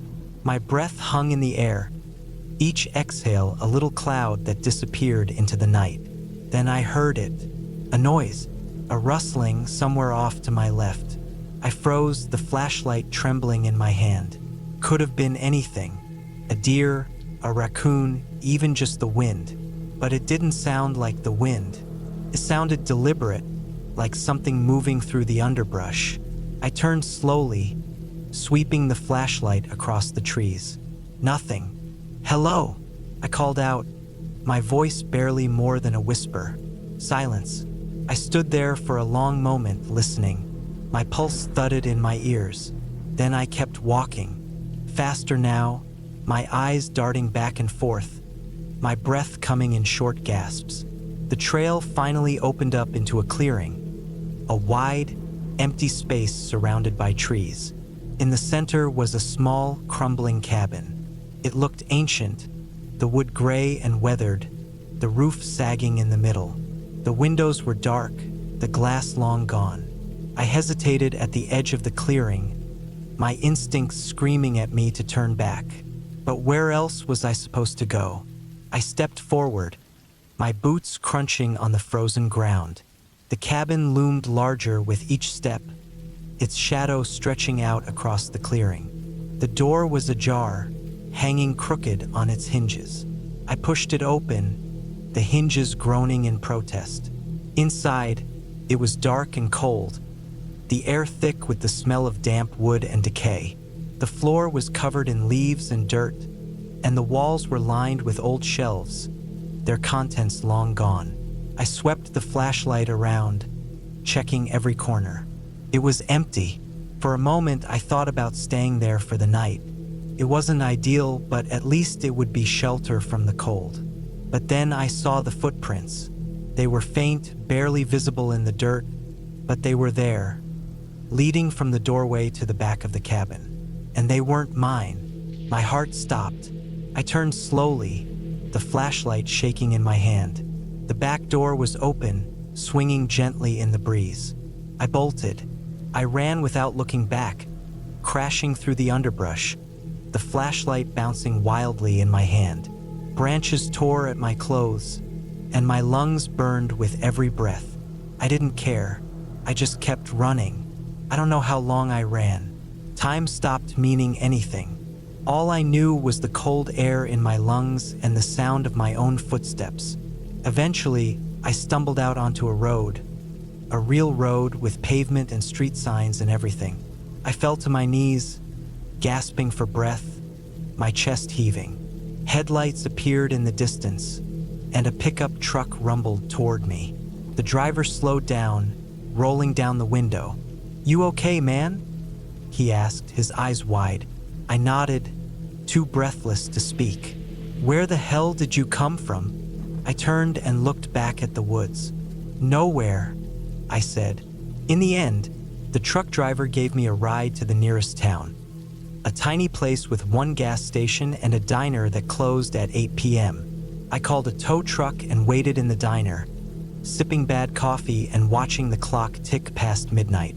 I never went back for the car. Some places aren't meant to be found, and some roads don't lead anywhere good.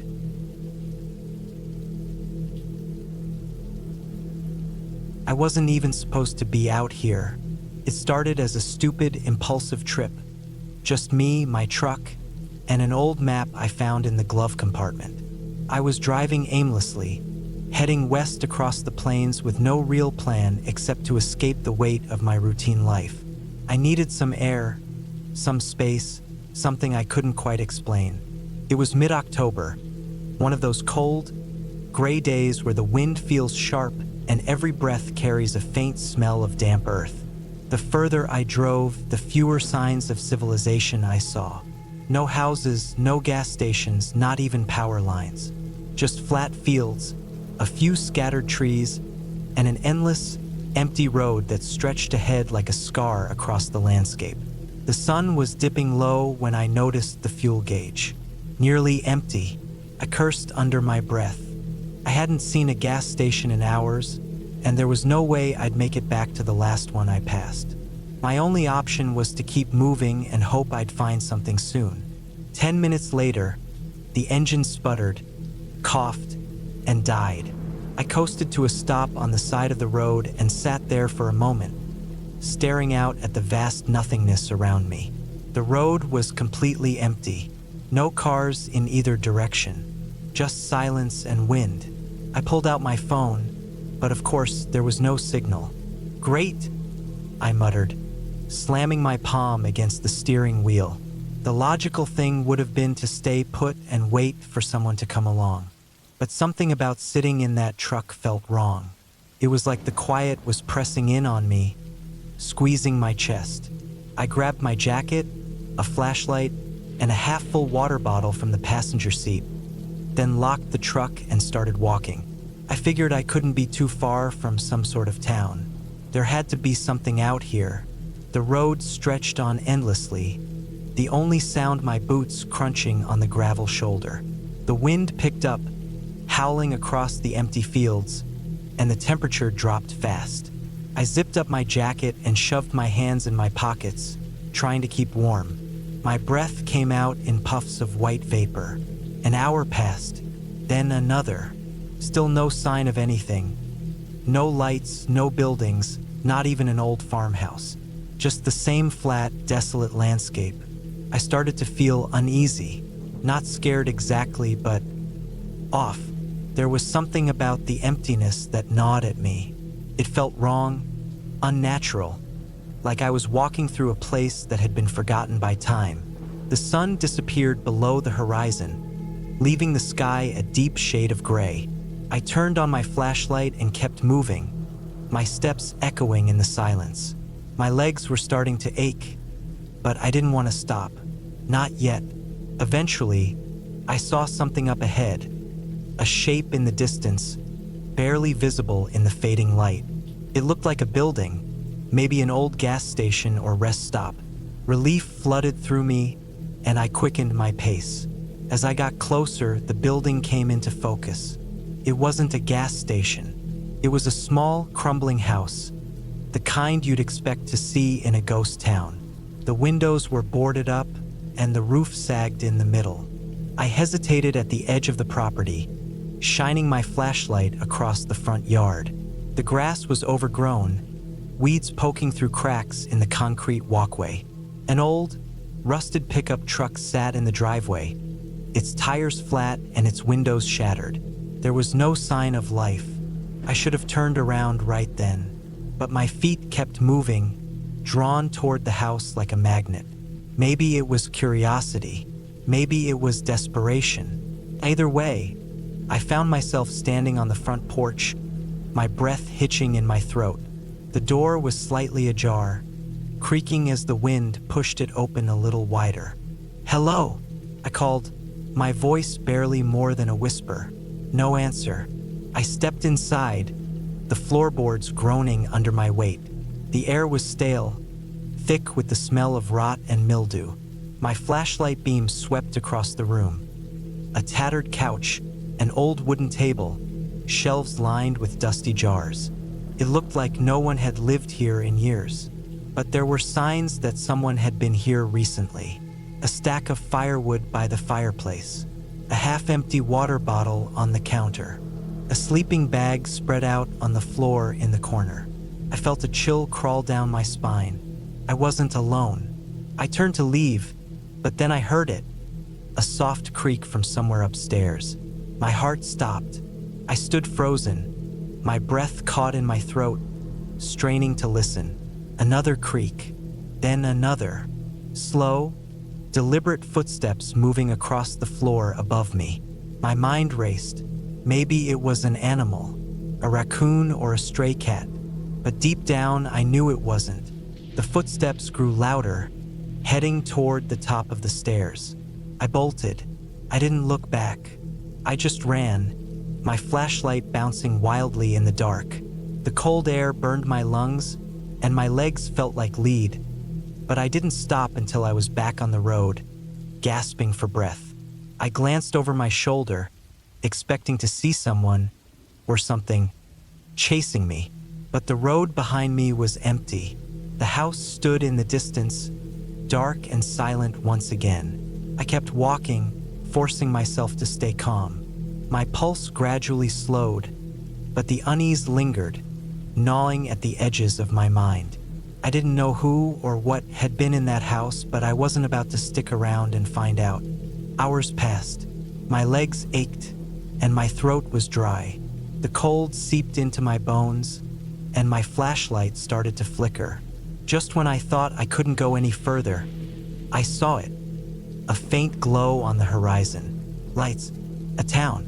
I stumbled toward it, my heart soaring with relief. The lights grew brighter, and soon I was walking down a paved street lined with houses and shops. I spotted a gas station up ahead and practically ran to it, bursting through the door. The clerk looked up from behind the counter, his eyes widening as he took in my disheveled appearance. "You okay, man?" he asked. I nodded, leaning against the counter to catch my breath. "Yeah, just ran out of gas a few miles back." He handed me a bottle of water and pointed me toward a phone. I called a tow truck and waited outside, the neon lights of the gas station humming softly in the night. As I sat there, sipping the water and watching the empty road, I couldn't shake the feeling that I was being watched. I glanced back toward the darkness beyond the town, half expecting to see a figure standing at the edge of the light. But there was nothing, just the road stretching off into the night, leading back to that empty house in the middle of nowhere. I never did find out who or what had been in that house, and I never went back to find out.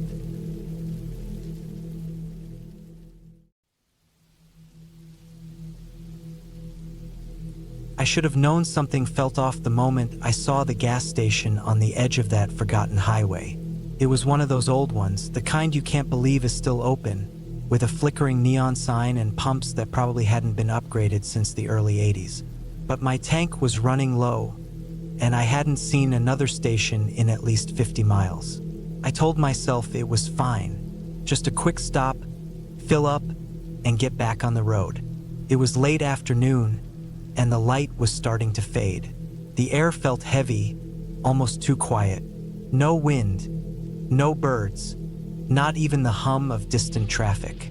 Just the steady ping of the gas pump and the faint crackle of an old radio inside the station.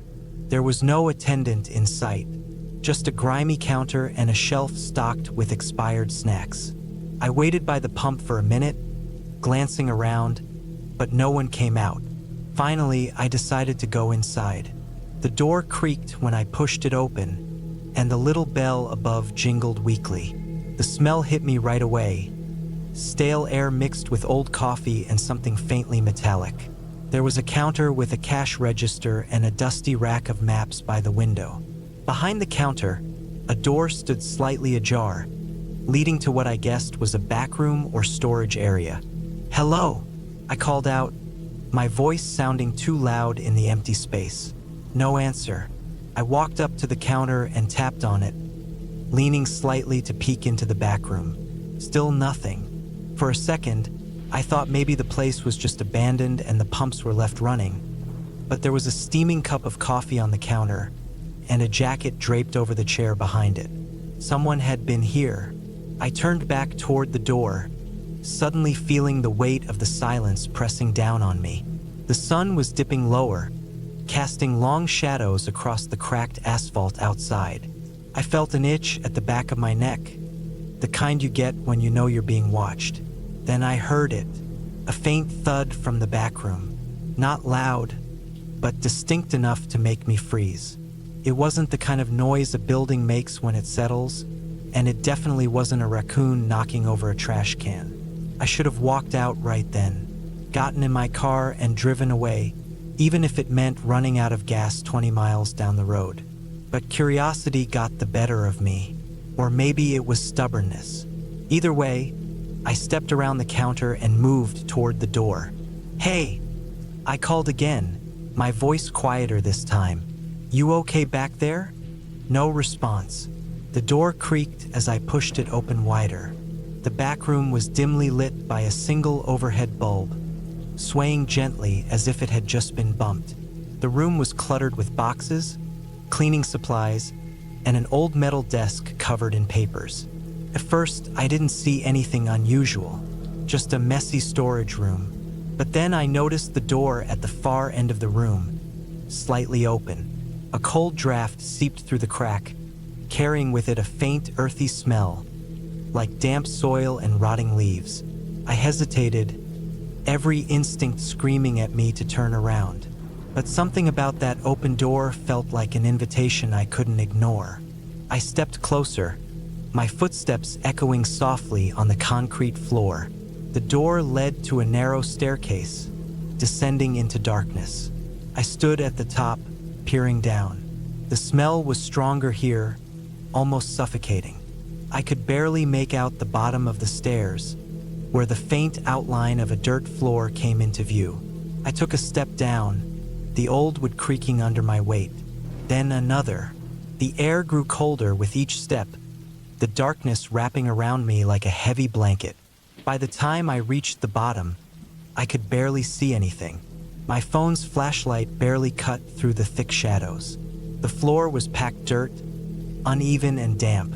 The walls were lined with shelves filled with old tools, jars of God knows what, and strange bundles wrapped in cloth. Then I saw it, a large tarp in the center of the room, covering something bulky. It was stained and lumpy, with dark patches that looked suspiciously like dried blood. I froze, my breath catching in my throat. My mind raced, trying to come up with a reasonable explanation. Maybe it was an old deer carcass or some roadkill the owner had dragged down here for some insane reason. But deep down, I knew that wasn't it. I moved closer, my heart pounding so hard I thought it might burst out of my chest. My fingers trembled as I reached for the edge of the tarp. Then the door at the top of the stairs slammed shut. I spun around, my flashlight swinging wildly. The only light was the weak beam from my phone, illuminating the bottom half of the stairs. I sprinted toward them, my feet slipping on the damp dirt. Halfway up, I heard footsteps above me, slow and deliberate. I stopped, pressing myself against the wall, trying to quiet my ragged breathing. The footsteps moved across the floor above, pausing directly above the staircase. Then they started down, one step at a time, each creak louder than the last. I bolted. I didn't care how loud I was anymore. I flew up the stairs, slamming into the door with my shoulder. It burst open, and I stumbled into the back room, knocking over a stack of boxes. The footsteps were right behind me. I didn't look back. I tore through the gas station, my shoes skidding on the tile floor. I hit the door at full speed, bursting out into the cool evening air. My car was still parked by the pump, the driver's door wide open. I didn't remember leaving it like that, but I didn't have time to think about it. I dove into the driver's seat, jamming the key into the ignition with shaking hands. The engine roared to life and I slammed the car into gear, peeling out of the lot. My tires squealed on the asphalt as I sped down the highway, the gas station shrinking in my rearview mirror. I didn't stop, not for miles.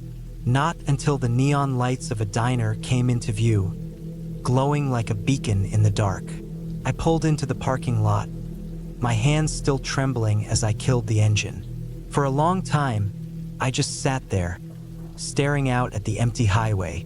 My mind was a blur, replaying everything that had just happened. I thought about going inside the diner, telling anyone what I'd seen. But what would I even say?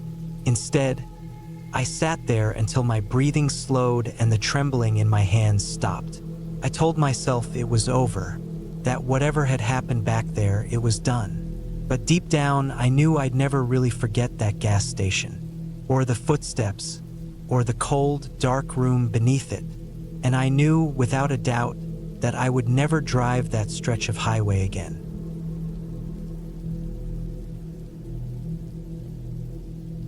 I can't tell you exactly why I took that road.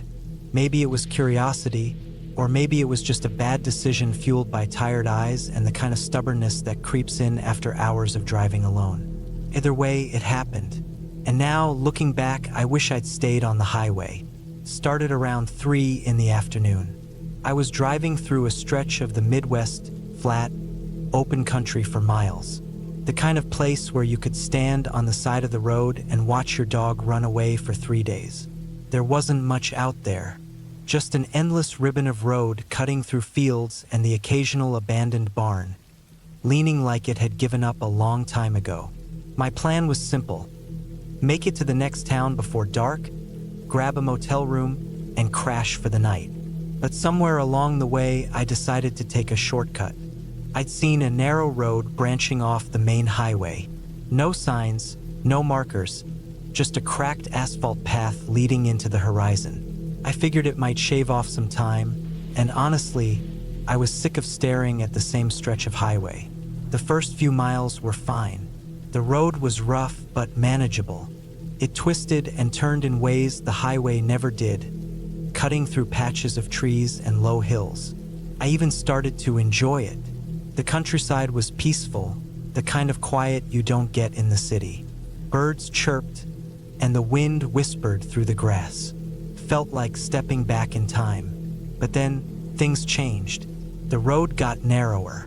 The pavement crumbled into gravel, and the trees closed in on both sides, their branches arching over the road like they were trying to block out the sun.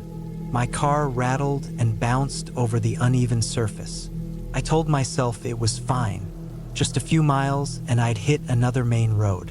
No big deal, except the miles kept stretching on. 5 miles turned into 10, 10 into 20. My cell service flickered, then disappeared completely. I hadn't seen another car since I'd left the highway. The road felt more like a forgotten trail than something people actually used. That's when I started feeling uneasy. There was no specific reason for it, just a slow, creeping sense that something wasn't right. The air felt heavier, the way it does before a storm, even though the sky was still clear. I kept driving, convincing myself I'd eventually hit another road or pass through a small town. But the trees got thicker, the road got worse. Gravel turned to dirt, and deep ruts appeared, forcing me to slow down to a crawl.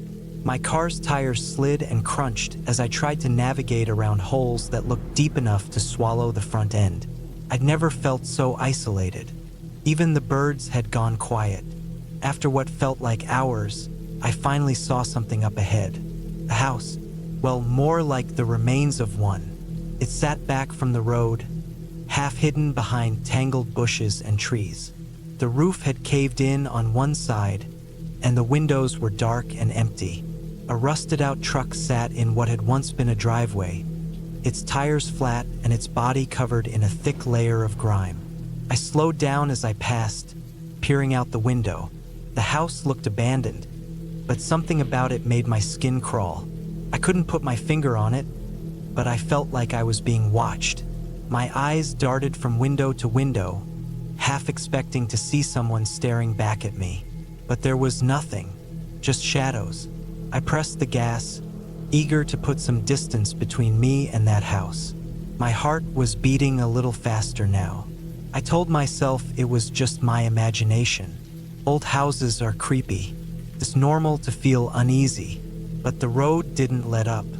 It twisted and turned like a snake, each bend revealing more trees and more emptiness. The afternoon light started to fade, turning the sky a dull shade of orange. I checked the clock on my dashboard. 5:45 p.m. sunset wasn't far off. I had to find my way back to civilization. Fast. Then my car hit a pothole so deep it felt like the bottom fell out of the world. The front end slammed down hard, and the engine sputtered before cutting off entirely. I sat there for a second, stunned. My heart thudded in my chest as I turned the key, praying it would start again. Nothing, just a sad click, click, click. I got out and popped the hood. Not that I knew what I was looking for. The engine hissed, a thin wisp of steam curling up into the air. Great, just great. I stood there for a moment, hands on my hips, staring down at the engine like it might magically fix itself. The woods around me were silent, too silent. The kind of silence that presses against your ears until you start hearing things that aren't really there. I tried my phone again. No signal. I held it up, turning in a slow circle, hoping for a single bar. Still nothing. My options were limited. I could sit in the car and hope someone happened to drive by, or I could start walking. Given how deserted the road was, walking seemed like the better bet. I grabbed my backpack, stuffed a bottle of water and a flashlight inside, and set off down the road. The sun was sinking fast, shadows stretching long across the ground. The air was cooler now, carrying the faint scent of damp earth and leaves. I walked quickly, my footsteps crunching on the dirt road. Every now and then, I'd glance back over my shoulder, half expecting to see someone following me. But there was no one, just the trees and the fading light. After about 20 minutes, I saw another house up ahead. This one looked slightly less abandoned than the last. The roof was intact, and there was a light on in one of the windows. My chest flooded with relief. Finally, maybe whoever lived there could help. I walked up the driveway, my footsteps crunching on the gravel. The house was small, a single-story structure with peeling paint and a sagging porch. The light in the window flickered like it was coming from a TV. I knocked on the door, my knuckles rapping against the wood. Nothing. I knocked again, louder this time. Hello? Anyone home? Still nothing. I tried the door. It was unlocked. Pushing it open, I stepped inside. The air was stale, carrying the faint smell of mildew and something else I couldn't quite place. The living room was empty, the furniture covered in sheets. Dust hung in the air, catching the last rays of sunlight filtering through the dirty windows. Hello, I called out again. My voice sounded small in the empty house. I took a few steps inside, my shoes creaking on the old floorboards. The TV in the corner was on, but the screen was nothing but static. I felt a chill crawl up my spine. Something was wrong, very wrong. Then I heard it, a soft creak from somewhere deeper in the house. My breath caught in my throat. I stood frozen, straining to listen. Another creak, this one closer. I backed toward the door, my heart hammering in my chest. As I turned to leave, I caught a glimpse of something out of the corner of my eye. A shadow moving across the hallway. Not fast, not sudden. Just a slow, deliberate movement. That was all it took. I bolted out of the house, my feet pounding against the porch steps. I didn't stop running until I was back on the road, my lungs burning and my heart ready to burst out of my chest. I didn't look back. I didn't want to know what that shadow was. I just kept moving, one foot in front of the other, praying I'd find help before night fell completely. Eventually, I saw headlights in the distance, a truck bouncing down the road toward me. I waved my arms, practically throwing myself into the road to make sure they saw me. The truck slowed, and the driver rolled down his window. "You all right?" he asked, his voice gruff but not unkind, and I nodded, breathless. "Car broke down. Been walking for miles." He nodded and gestured to the passenger seat. "Hop in. I'll take you to town." I didn't hesitate. Climbing into the truck, I sank into the seat, my body sagging with relief. The driver didn't ask many questions, and I didn't offer many answers. I just stared out the window, watching the dark trees whip past. We made it to town about 30 minutes later. The driver dropped me off at a gas station, where I called for a tow truck. As I waited, I couldn't stop thinking about that house, that shadow. I told myself it was nothing, just a trick of the light, my imagination running wild. But deep down, I knew better.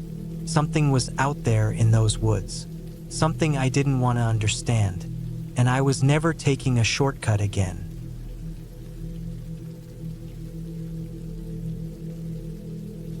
I don't know when exactly I realized I was in trouble. The first couple of hours didn't feel like anything out of the ordinary. Just a long drive on some back roads to clear my head. It wasn't supposed to turn into something worth remembering, much less writing about. I just wanted space, time to think, time to get away from everything for a while. That's why I took the back roads. I've always preferred the quiet stretches of highway, the long ribbons of asphalt cutting through nothing but fields and forest. No traffic, no noise, no distractions. Just you and the road, stretching out forever. The day started normal enough. I packed a couple of water bottles, some snacks, my phone, and an old printed map, just in case. It wasn't like I planned to be gone for long, maybe a few hours at most. I wasn't expecting bad weather, and the gas tank was 3/4 full. I figured I'd drive west for a while, then loop back toward town when I felt ready. First, it was everything I wanted.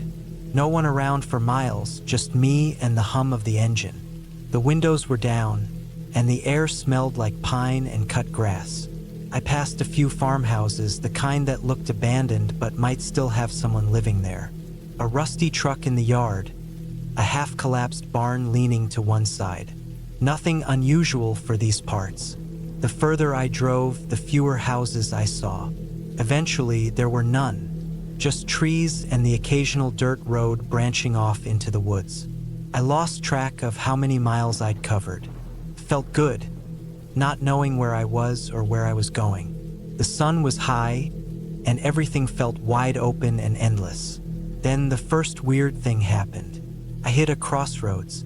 Nothing strange about that, except I didn't remember seeing it on the map. I pulled over and checked. According to the map, the road I was on didn't have any intersections for another 20 miles. But here I was, staring at two dirt roads cutting across the pavement. It wasn't a big deal. Maps aren't always accurate, and these were probably old service roads or logging trails. I figured they hadn't been updated. Still, something about it made me pause. I took a picture of the sign, a rusted-out green thing with no words on it, and kept driving. About an hour later, I realized I hadn't seen another car in a long time. Not that it was unusual out here, but it felt strange. I was used to at least passing the occasional pickup or tractor, but there was nothing. Just me and the road, and that strange feeling in the back of my mind that something was off. I tried to shake it. No reason to get paranoid. I had my phone if I needed help. Except when I checked, there was no signal. 0 bars. Again, not unusual for these back roads. I'd driven through plenty of dead zones before. It was just a little unsettling. That's all. I told myself I'd turn around at the next decent place to pull over and head back the way I came.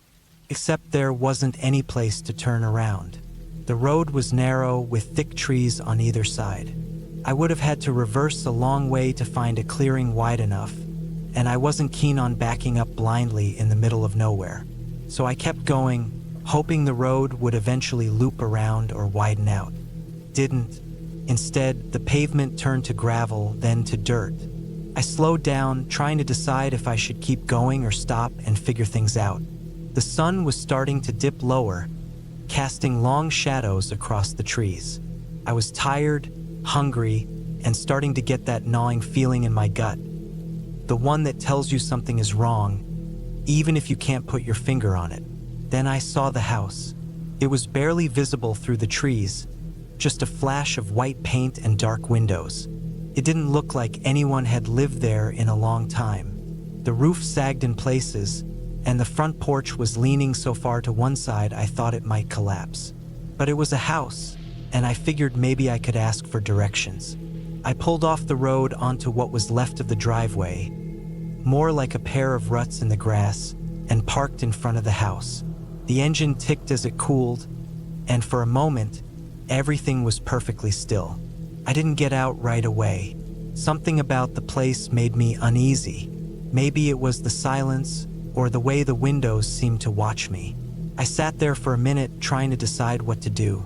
Then I noticed the door was open. Not wide open, just cracked. Like someone had been standing there watching the road and left it ajar when they went back inside. I don't know why, but that made my skin crawl. I almost backed out right then. I should have, but I told myself I was being stupid. It's just an old house, probably abandoned, nothing to be scared of. So I got out. The ground was soft underfoot, damp from recent rain. The air smelled like wet leaves and mildew. I walked up to the porch, my boots thudding on the warped boards. The door creaked when I pushed it open. "Hello," I called. My voice sounded strange in the empty house, like it didn't belong there. I waited, but no one answered. The inside was worse than the outside. Dark, with peeling wallpaper and broken furniture scattered around. An old couch with the stuffing coming out. A table missing 2 legs. The floor was littered with debris. Papers, empty cans, a tattered blanket. I stepped inside, my eyes adjusting to the dim light. The air was stale, heavy with the smell of rot and something else I couldn't place. "Anyone here?" I called again. Still nothing. I should have left. I know that now, but I was curious. I've always had this problem. I need to know things even when I shouldn't. I figured I'd take a quick look around, maybe find something that could tell me who used to live here. I stepped into what must have been the living room. The floor creaked under my weight. There were pictures on the wall, but the glass was so dirty I could barely make them out. I wiped one clean with my sleeve. It was a black and white photo of a family. A man, a woman, and 2 kids. They weren't smiling. The longer I stood there, the worse I felt, like I was being watched. I kept glancing over my shoulder, expecting to see someone standing in the doorway, but there was no one there. I moved through the house quickly, my footsteps echoing in the empty rooms. The kitchen was a mess of rusted appliances and broken cabinets. The bathroom was worse. Mold creeping up the walls, a cracked mirror hanging over the sink. Then I heard it, a thud, coming from upstairs. I froze. My heart started pounding. Could have been anything. A raccoon, a branch falling on the roof. But in that moment, it felt like the loudest sound I'd ever heard. I backed out of the house, my breath coming fast. I told myself not to run. Running makes you look like prey. I forced myself to walk, even though every instinct was screaming at me to get out of there. I reached the car, fumbled with the keys, and started the engine. The headlights lit up the house, and for a split second, I thought I saw movement in one of the upstairs windows. Just a shadow there and gone. I didn't stick around to find out. I drove faster than I should have, the tires kicking up dirt and gravel. The road twisted and turned, and for a while, I wasn't sure I was even going the right way. My hands were slick on the wheel, my pulse hammering in my ears. After what felt like an eternity, I saw pavement again. I've never been so happy to see asphalt in my life. I followed it until I hit a main road, then pulled over to catch my breath. I sat there for a long time trying to process what had just happened. I still don't know what I heard in that house or what I saw in the window. Maybe it was nothing. Maybe it was just my imagination, running wild in an empty house. Or maybe not. Either way, I won't be taking the back roads again anytime soon.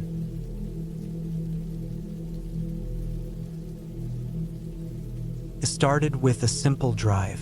Nothing fancy, nothing complicated. Just me, my truck, and a 2-lane highway cutting straight through nowhere. I had taken this route before, twice actually, but always during the daytime.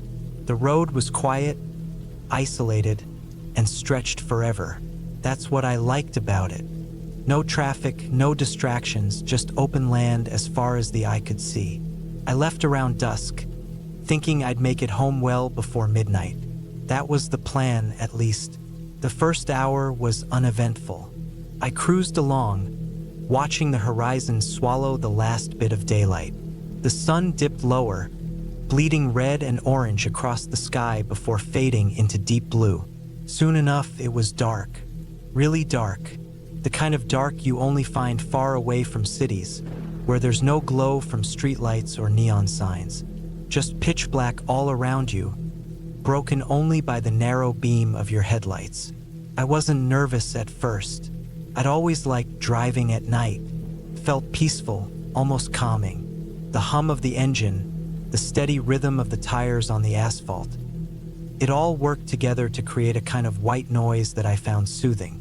The road was straight and empty, lined on both sides by endless fields of dry grass and scattered clusters of trees.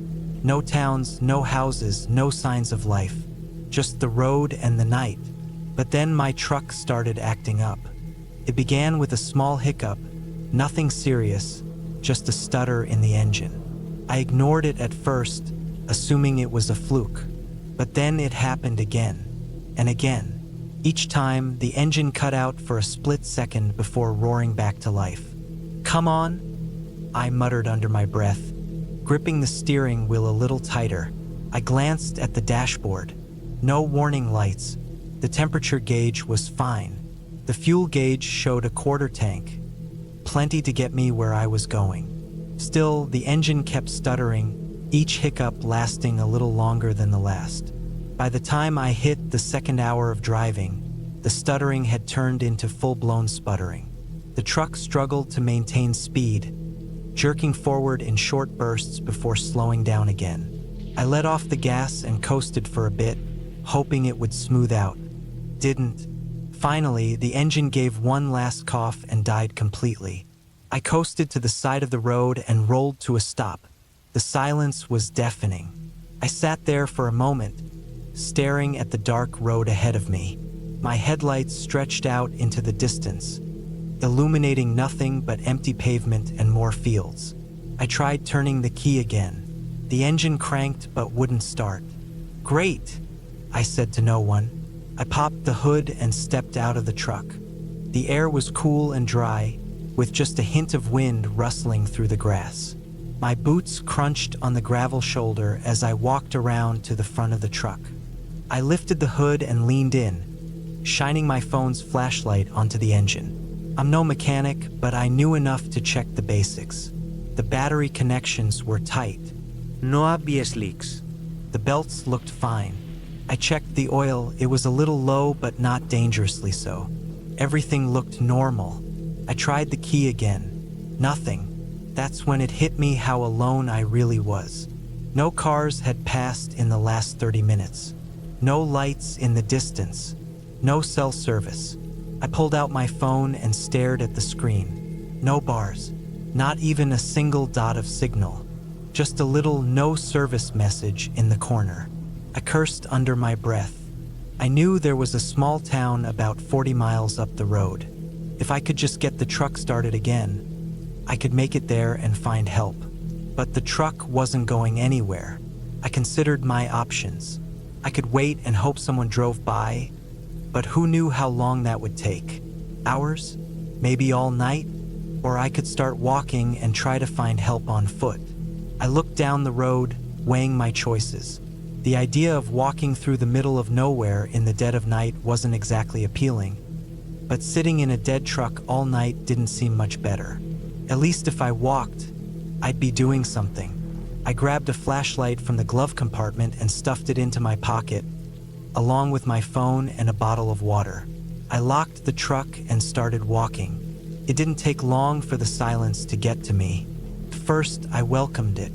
The cool night air felt good on my face, and the steady rhythm of my boots on the pavement was oddly comforting. But after a while, the silence became oppressive. It pressed in on me, filling the empty space with an almost tangible weight. Every little sound seemed amplified: the rustle of grass, the crunch of gravel, the distant call of some unseen animal. I tried to stay focused, keeping my eyes on the road ahead. But the farther I walked, the more aware I became of just how exposed I was. I was alone, completely and utterly alone. The road stretched on forever, a narrow ribbon of black cutting through the darkness. The trees on either side seemed to close in, their twisted branches reaching out like skeletal hands. I could barely see beyond the beam of my flashlight. Everything beyond that was just nothing. After what felt like an eternity, I saw something up ahead, a shape in the distance, just barely visible in the glow of my flashlight. It looked like a building, a small shack, or maybe an old gas station. I quickened my pace, my heart pounding with a mix of relief and anticipation. Finally, a break. As I got closer, I realized it wasn't a gas station or a shack. It was an old farmhouse, long abandoned and half collapsed. The windows were broken, and the roof sagged in the middle. The front door hung open, swinging gently in the breeze. I stopped at the edge of the driveway, staring at the house. I should have kept walking. I should have ignored it and stayed on the road. But something about the house drew me in. Maybe it was the hope of finding a working phone. Maybe it was just curiosity. I stepped onto the porch, the wooden boards creaking under my weight. I pushed the door open a little wider and stepped inside. The air was stale and thick with dust. The floor was littered with debris, old newspapers, broken furniture, bits of plaster that had fallen from the ceiling. I swept my flashlight across the room, taking it all in. It was obvious no one had lived here for a long time. The walls were covered in graffiti, and the floorboards were warped and rotten in places. I moved deeper into the house, my footsteps echoing in the empty space. There was something unsettling about the place, something I couldn't quite put my finger on. It felt wrong, like the house was watching me. I found a phone in the kitchen, an old rotary model, covered in dust and grime. I picked up the receiver and held it to my ear. Dead. Not even a dial tone. I set the phone down and turned to leave, but something caught my eye. A set of footprints in the dust. They weren't mine. They were fresh, too fresh. I froze, my heart racing. I listened, straining to hear anything over the sound of my own breathing. Nothing. I backed away slowly, my eyes darting around the room. Every shadow seemed to move. Every creak of the floorboards sounded like a footstep. I reached the front door and stepped outside, my flashlight cutting through the darkness. I didn't stop walking until I was back on the road, my heart still pounding in my chest. I don't know how long I walked after that. Time seemed to blur, each step blending into the next. I kept my eyes on the road, refusing to look back. Eventually, I saw headlights in the distance, a pair of bright white dots growing larger and larger. I stepped into the middle of the road and waved my arms, my flashlight swinging back and forth. The car slowed and pulled to a stop beside me. The driver rolled down the window, a middle-aged man with tired eyes and a friendly face. "You okay?" he asked, his voice filled with genuine concern. I nodded, too tired to speak. "Hop in," he said. "Let's get you out of here." I climbed into the passenger seat and closed the door behind me. As we drove off, I glanced back at the road. The old farmhouse was gone, swallowed by the darkness. I never did figure out whose footprints those were, but I didn't care. I was just glad to be gone.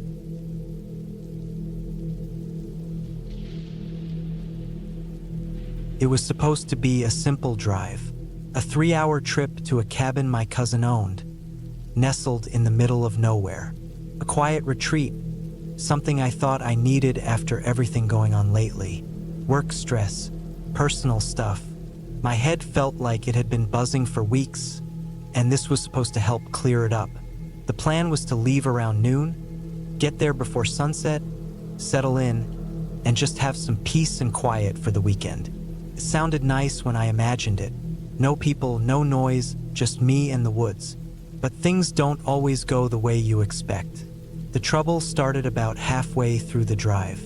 I was cruising along a 2-lane road that cut through miles of dense forest.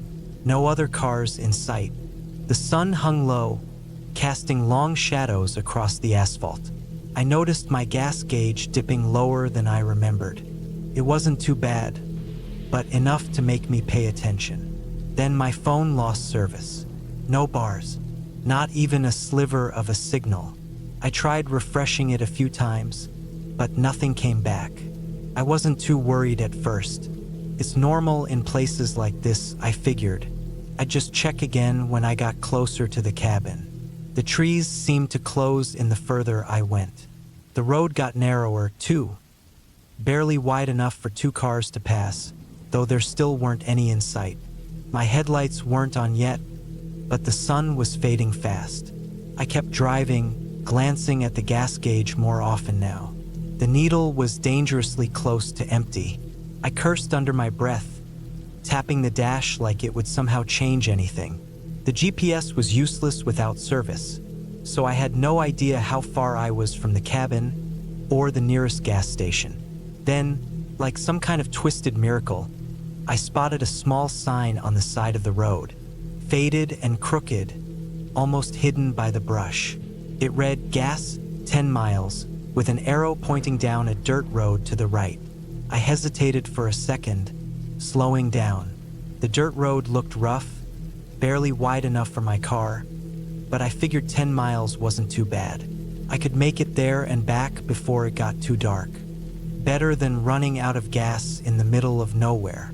I turned onto the dirt road. The tires crunched over gravel and dirt as I bumped along, the suspension groaning under me.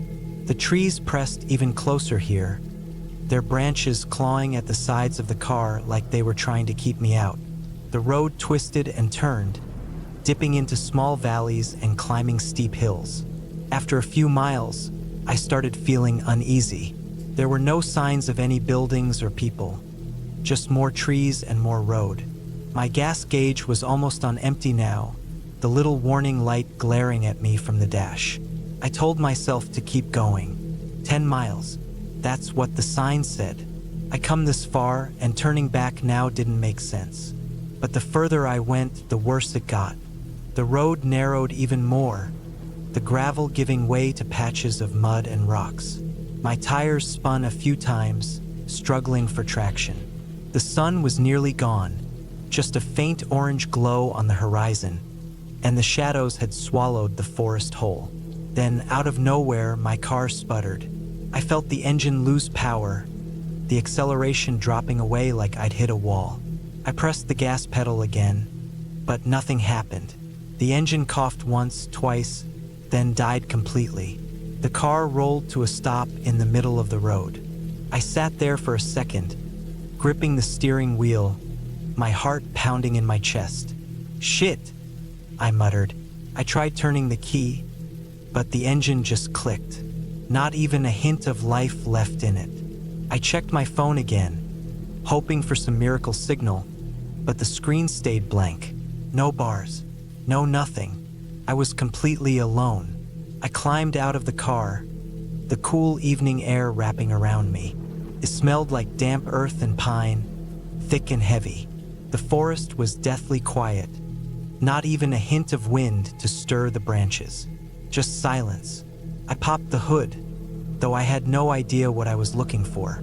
The engine looked fine, no smoke or leaking fluids. Not that it mattered, I wouldn't have known how to fix it anyway. For a moment, I just stood there, staring down the road. The dirt stretched on into the darkness, disappearing into the trees. There was no sign of the gas station. No lights. No buildings. I had two choices: stay with the car and hope someone came along, or start walking. I knew staying with the car was probably the smarter choice. It was safer, but something about sitting there in the growing darkness, completely exposed, felt wrong. I couldn't explain it, but every instinct in me screamed to keep moving. So I grabbed my flashlight from the glove box and started walking. At first, it wasn't too bad. The road was rough, but the flashlight cut through the dark well enough. I kept expecting to see headlights in the distance, hear the sound of an engine, but the road stayed empty. The trees seemed taller now, their trunks thick and gnarled. The air felt heavier, too, like it was pressing down on me.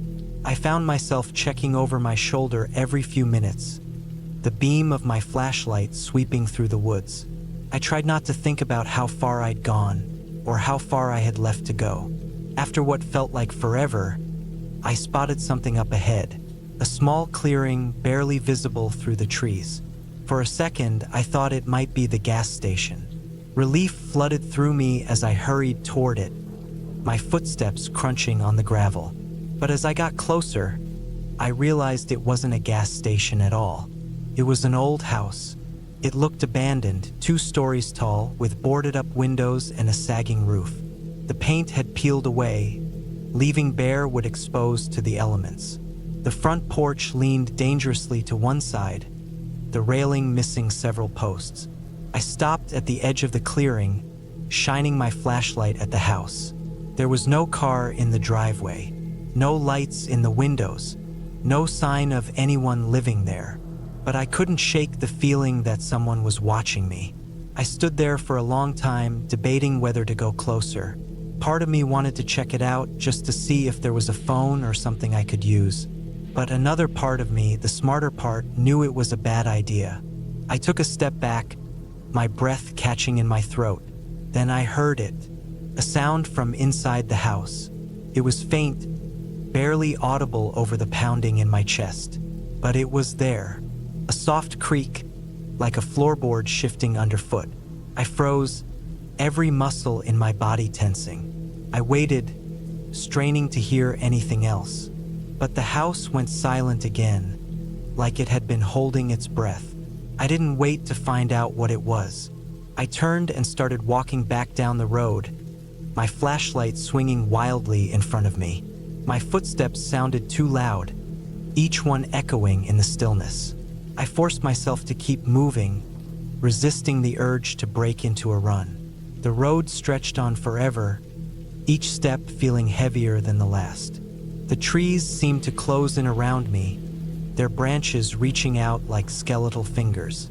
My flashlight flickered once, twice, then steadied. I didn't stop, not even when my legs ached, not even when the flashlight flickered again. I just kept going, my eyes locked on the road ahead. Eventually, I saw it, a faint glow in the distance, barely visible through the trees. At first, I thought it was a trick of the light, but it grew brighter with each step. It was the gas station, a small, run-down building with a single flickering light above the door. A rusty old gas pump stood out front, covered in peeling paint and cobwebs. I stumbled toward it, my heart racing. The door was unlocked. Inside, it was dark and empty. Dust covered the shelves, and the air smelled like stale oil and mildew. There was a counter near the back with an old rotary phone sitting on top. I grabbed the phone, my fingers trembling as I dialed. It rang twice before someone picked up. "Hello," a voice said, crackling through the line. I nearly collapsed with relief. "I'm stranded," I said, my voice shaking. "My car broke down. I need help." The voice on the other end paused for a moment. "Stay where you are," they said. "I'll send someone out." I hung up and sank to the floor, my back against the counter. For the first time in hours, I felt safe. And then, through the dirty window, I saw headlights cutting through the darkness. Help had finally arrived.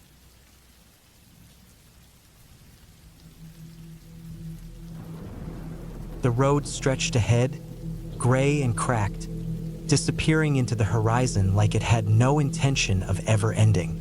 I didn't even know why I took this route in the first place. It wasn't the smartest choice, but it seemed like a shortcut at the time.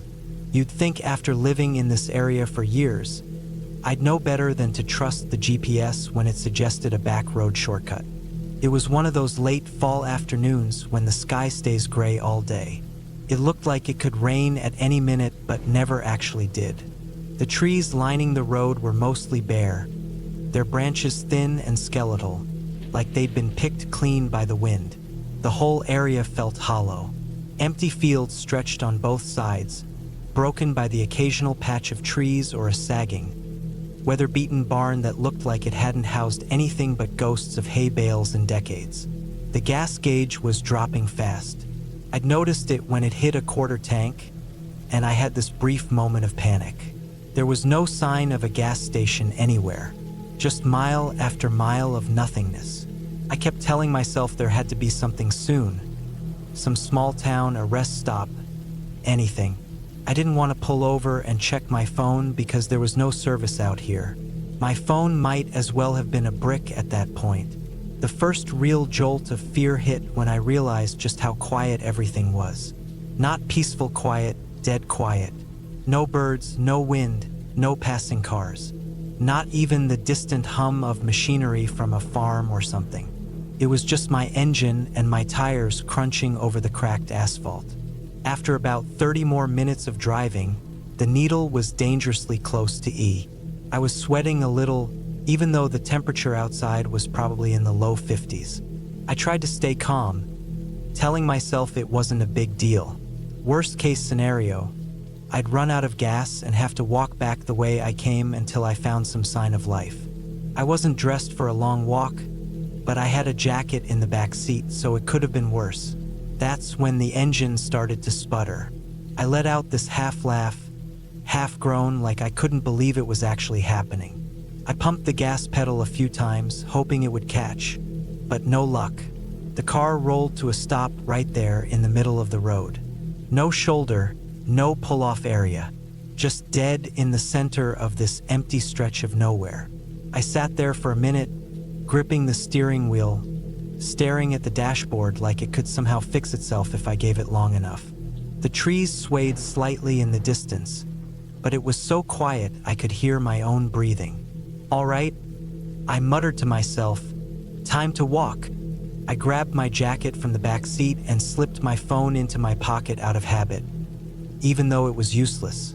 Locking the car felt silly, but I did it anyway. Old habits die hard. Then I started walking. The road felt even more desolate on foot. The cracks seemed deeper, the trees taller and darker. Every step sounded too loud, like I was disturbing something that had been asleep for a long time. I kept glancing over my shoulder, half expecting to see someone or something following me. Of course, there was nothing. There never was. I walked for what felt like hours. The sky grew darker, but it wasn't sunset yet. It was just that kind of deep gray that makes you feel like you're running out of time. My feet were starting to hurt, and my stomach growled. I hadn't eaten since breakfast, and that was just a granola bar and some coffee. Finally, up ahead, I saw something. It looked like a house or maybe a small building, set back from the road. It was one of those moments where you're so relieved to see something familiar that you almost cry. I picked up my pace, my legs aching with each step. As I got closer, I realized it was definitely a house. Not a nice one, though. It looked abandoned. Windows boarded up, paint peeling, the porch sagging like it had given up trying to stay upright. but there was something off about it. I couldn't put my finger on it right away, but the closer I got, the more I felt it. I paused at the edge of the overgrown yard. The house was silent, but it felt like it was watching me. I told myself I was just being paranoid. It was an empty house in the middle of nowhere. Of course, it felt creepy. I considered my options. I could keep walking and hope I found a real gas station or a house that looked less like a horror movie set. Or I could check it out, see if there was anyone inside who could help. The second option seemed like a long shot, but I was tired, hungry, and honestly a little desperate. The front door was slightly ajar. I stepped onto the porch, the boards creaking under my weight. The air smelled stale, like wood rot and dust. I knocked once, then twice. Nothing. "Hello," I called out, my voice sounding too loud in the silence. No response. I pushed the door open a little more and stepped inside. The interior was just as run down as the outside.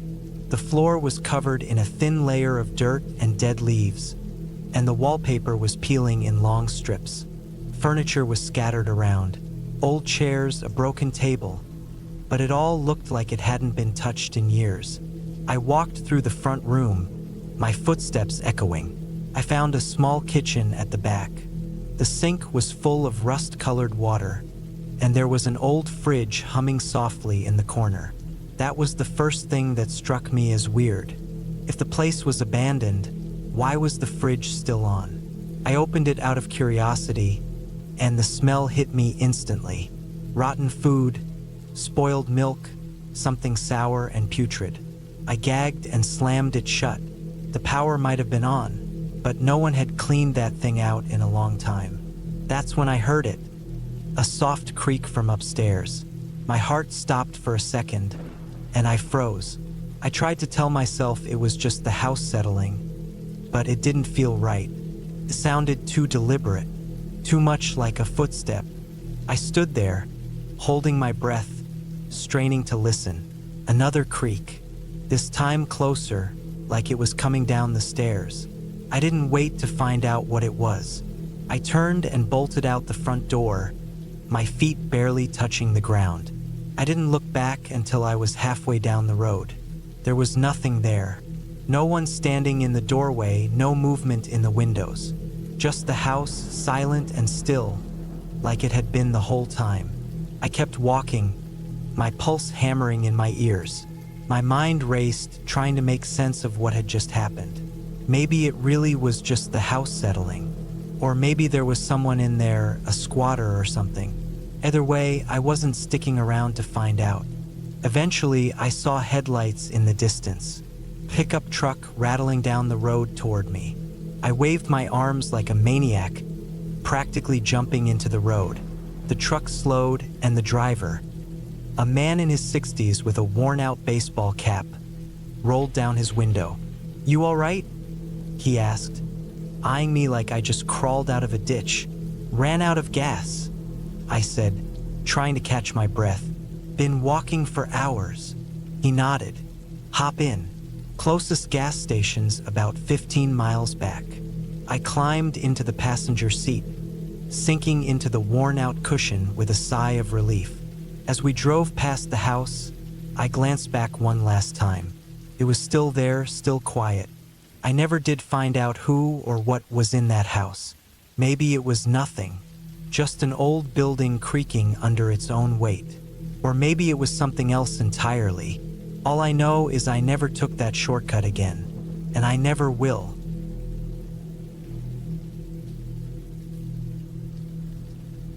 I've always been the kind of person who likes quiet. I enjoy solitude, calm moments, and stretches of time alone, away from the noise of everything. When I hit the road that Friday evening, I wasn't thinking about anything more than getting to my destination. It was supposed to be a weekend trip, just me, my truck, and a cabin a few hours away. Nothing fancy, just some time to clear my head and disconnect. I left after work, the sun already starting to dip below the horizon as I packed a few essentials. A duffel bag, some snacks, bottled water, and my phone with a full battery. The cabin was in a quiet, remote part of the state. No cell service, but that was part of the appeal. I'd been there before once or twice. This time, though, I was going alone. The drive started out peaceful. The first couple of hours passed quickly, the hum of the tires on the road blending with the sound of the radio. Towns thinned out, traffic disappeared, and soon it was just me and miles of empty highway cutting through the countryside. The air was cool, the sky turning darker by the minute. By the time I hit the gravel road leading to the cabin, the sun had fully set. My headlights cut a narrow path through the dark, illuminating the trees lining both sides of the road. The forest felt thick and endless, pressing in on me from every angle. The gravel crunched beneath my tires, the sound echoing in the quiet. The cabin was still a good 20 minutes ahead, deep in the woods. I knew the way well enough not to worry, but something about how dark it was made me uneasy. I hadn't seen another car in over an hour. No houses, no lights, just trees and more trees. I kept driving, trying to shake off the unease. The air felt colder, and the road seemed narrower than I remembered. I glanced at my phone, no signal, just as expected. I still had about half a tank of gas, which was more than enough to get me there and back the next day. Then, out of nowhere, my right front tire hit something. It wasn't a hard jolt, more like a sudden dip, but enough to throw me off for a second. I slowed down and pulled over to the side of the road. My headlights barely lit up the trees ahead, casting long, flickering shadows. I left the engine running and stepped out to check. The air was colder than it should have been for early fall, and the smell of damp leaves filled my nose. The gravel crunched under my boots as I walked to the front of the truck. The tire looked fine at first glance, but when I crouched down and ran my hand over it, I felt the problem. A long, jagged piece of metal sticking out of the side. Great! I muttered to myself. A flat tire in the middle of nowhere. I'd changed tires plenty of times before, so it wasn't a big deal, but the timing couldn't have been worse. I popped the tailgate and pulled out the spare and jack. The forest was dead silent except for the occasional rustle of leaves. No wind, no animals, nothing. Just the sound of my own movements. I worked quickly, wanting to get back on the road as soon as possible. I jacked up the truck and loosened the lug nuts, keeping an eye on the shadows beyond the headlights. The trees seemed closer than before, their branches twisting like skeletal arms. I shook my head, trying to brush off the feeling. It was just my mind playing tricks on me. As I worked, I noticed how quiet it was. Too quiet. The kind of quiet that makes you feel like you're being watched. I glanced over my shoulder a couple of times, but there was nothing there, just darkness and trees. I focused on the tire, trying to ignore the knot of tension growing in my chest. The new tire was on in about 15 minutes. I tightened the last lug nut, lowered the truck, and tossed the tools back into the bed. When I turned to get back into the cab, I froze. The driver's side door was open. I stood there for a second, my heart pounding in my chest.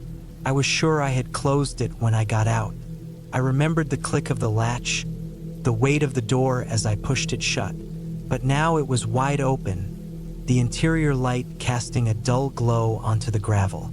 I swallowed hard and walked toward the truck, my eyes darting around the trees. I didn't see anyone, didn't hear anything, but the air felt heavier, like something was pressing down on me. I reached the door and peeked inside. Nothing looked out of place. My bag was still on the passenger seat, my phone sitting on top of it. I stood there for a moment, trying to convince myself it was nothing. Maybe the door hadn't latched properly, and it swung open on its own. Yeah, that had to be it. I climbed back in, shut the door, this time making sure it was closed, and started the engine. The road ahead seemed darker than before. The trees pressed in closer, their branches arching overhead like a tunnel. I drove slowly, my eyes scanning the shadows. Every bump in the road made my stomach twist. I just wanted to get to the cabin, lock the door, and forget about this whole thing. About 10 minutes later, I saw something in the road ahead. At first, I thought it was an animal, a deer or maybe a coyote, but as I got closer, I realized it was a backpack lying in the middle of the road. I slowed down, my headlights illuminating the worn fabric. It looked old and dirty, like it had been out here for a while. I stopped a few feet away and stared at it. There was no sign of anyone around, just the backpack sitting there, like it had been dropped or left behind. Part of me wanted to drive around it and keep going, but something about it nagged at me. What if someone was hurt? What if they needed help?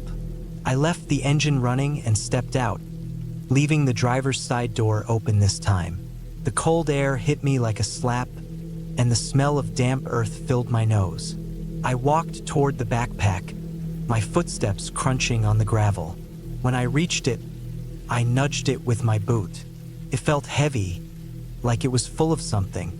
I crouched down and unzipped the main compartment. Inside, I found clothes, a water bottle, and a flashlight. There was also a folded-up map and a small notebook. I picked up the notebook and flipped through it. Most of the pages were blank, but a few had short, handwritten notes. They were hard to read in the dim light, but one of them caught my eye. "Don't stop. Keep moving." They watched from the trees. I felt a chill run down my spine. I looked around, the trees looming over me like silent sentinels. The darkness felt deeper, thicker. I shoved the notebook back into the backpack and stood up, my pulse racing. That's when I heard it, a soft rustling in the trees behind me. It wasn't the wind. It was deliberate, slow, like footsteps on dry leaves. I spun around, my eyes searching the shadows. "Hello," I called out, my voice sounding too loud in the quiet. No response, just the rustling growing closer. I backed toward the truck, my heart hammering in my chest. The rustling stopped, but the silence felt worse. My instincts screamed at me to get out of there, to run. I climbed back into the truck, slammed the door, and locked it. The engine was still running, and I floored the gas, the tires kicking up gravel as I sped down the road. The backpack lay on the passenger seat, its contents forgotten for the moment. My hands gripped the wheel so tight my knuckles turned white. I didn't stop until I reached the cabin. When I pulled into the driveway, I killed the engine and sat there for a moment, trying to catch my breath. The cabin was dark, the windows like empty eyes staring back at me. I grabbed the backpack and my duffel bag and hurried inside, locking the door behind me. I turned on every light in the cabin, checking every room, every closet. Everything was empty, just as it should be. Still, I couldn't shake the feeling that I wasn't alone. I set the backpack on the kitchen table and pulled out the notebook again. This time, I read through every page. Most of the notes were short and cryptic. "Stay quiet, don't trust the lights, they move at night. I didn't sleep that night." Every creak, every groan of the old cabin set my nerves on edge. I kept the flashlight and a kitchen knife by my side, my eyes never leaving the windows. When the first light of dawn broke through the trees, I felt a surge of relief. I grabbed my stuff, threw it back into the truck, and got the hell out of there. I never went back to that cabin.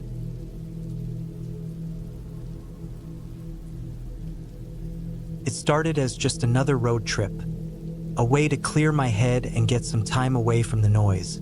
I had always liked the open road, especially the parts where the highway stretched for miles with nothing but plains on either side. There was something peaceful about it. No traffic, no people. Just you, your car, and the hum of tires on asphalt. That's all I needed. I was heading north through a part of the country I hadn't been before, taking the back roads because I hated interstates.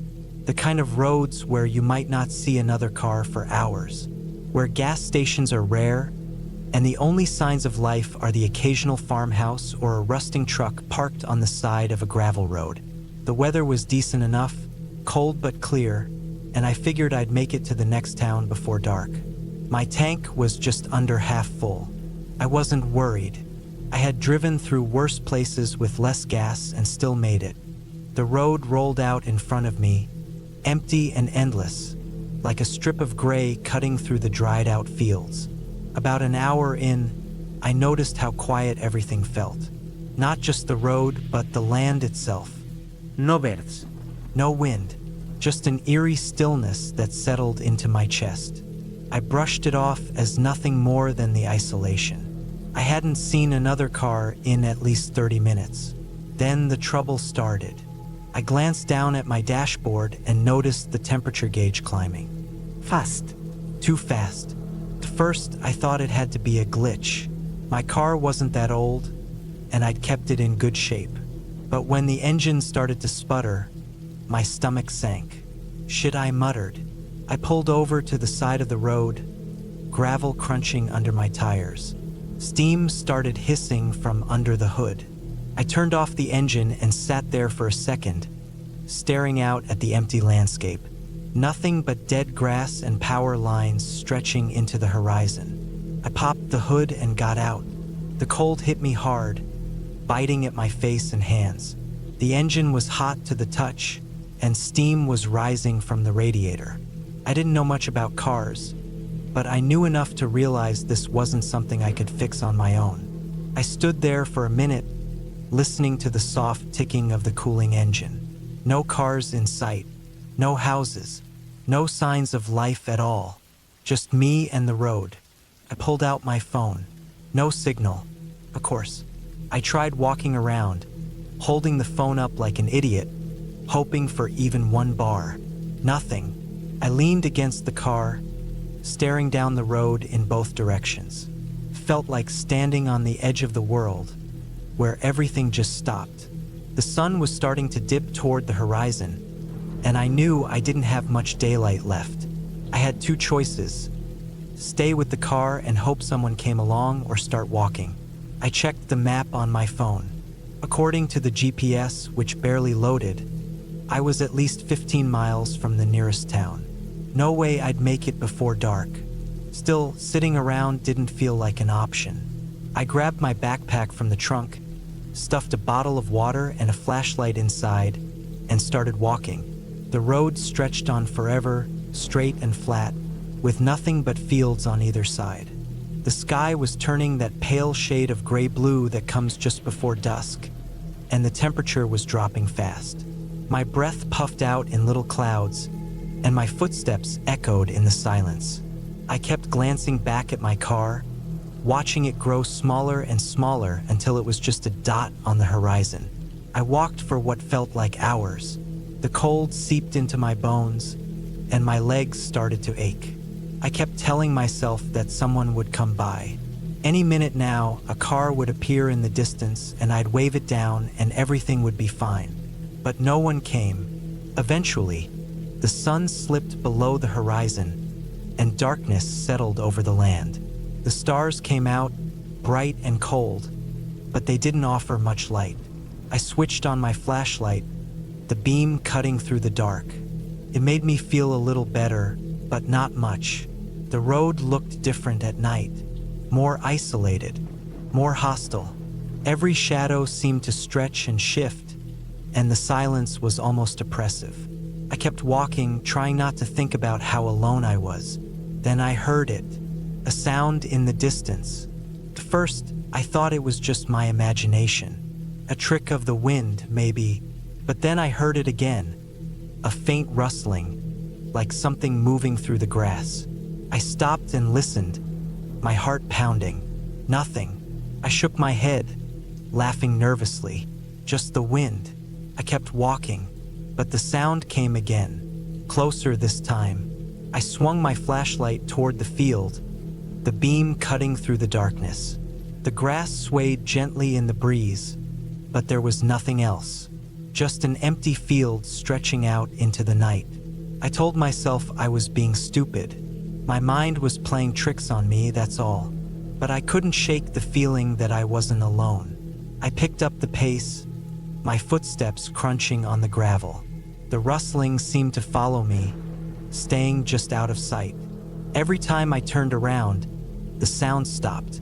By the time I saw the faint outline of a building in the distance, I was practically running. It was an old gas station, the kind you'd see in movies about road trips gone wrong. The windows were dark, and the sign was faded and peeling, but it was something, a place to get out of the cold. I pushed open the door, and it creaked loudly in the silence. Inside, the air was stale, and the floor was covered in dust. Shelves stood half empty, stocked with ancient cans of soup and boxes of cereal that had probably expired years ago. "Hello," I called out, my voice echoing in the empty space. No answer. I found a dusty old chair and sat down, trying to catch my breath. My legs were killing me, and my fingers were numb from the cold. I needed to rest for a minute, just long enough to warm up. Then I'd figure out what to do next. I must have dozed off because the next thing I knew, I was waking up to the sound of footsteps. My eyes snapped open, and my heart jumped into my throat. Someone was outside. I sat perfectly still, listening. The footsteps crunched on the gravel outside, slow and deliberate. Whoever it was, they were walking around the building, circling it. I turned off my flashlight and crouched behind the counter, my breath coming in short, shallow gasps. The footsteps stopped. For a moment, there was nothing but silence. Then the door creaked open. I held my breath, every muscle in my body tensed. I couldn't see who it was, but I could hear them moving around. Their footsteps were slow, deliberate, like they were looking for something, or someone.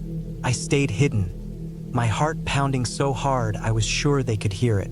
After what felt like an eternity, the footsteps faded, and the door creaked shut. I waited a few more minutes before daring to move.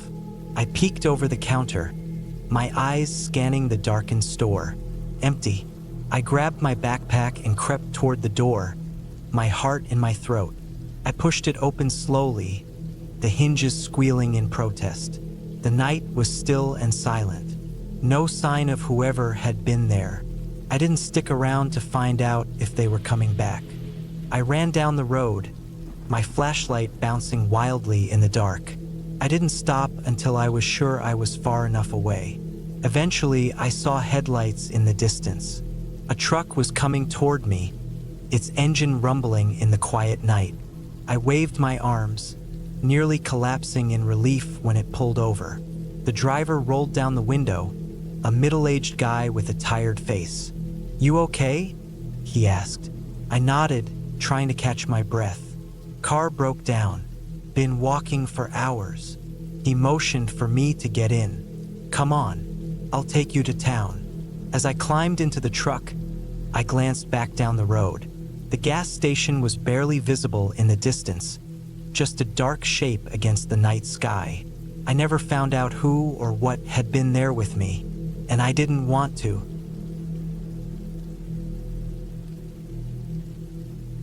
It started as just another trip, a weekend getaway to clear my head. I packed light, a few changes of clothes, some snacks, and my old tent that hadn't seen much use since college. The plan was simple: drive out to a remote campsite in the national forest, spend a couple of days hiking and enjoying the silence, and then head back to civilization. Nothing fancy, no deep wilderness survival challenge, just some peace and quiet. I should have known better. I left on a Friday morning. The drive out of the city was smooth, the highway thinning out as suburbs melted into farmland and then into stretches of thick forest. I didn't mind being alone. I welcomed it. Work had been chaos lately, and the constant hum of the city had me on edge. I needed this, needed to hear nothing but the wind in the trees and my own footsteps crunching on dirt.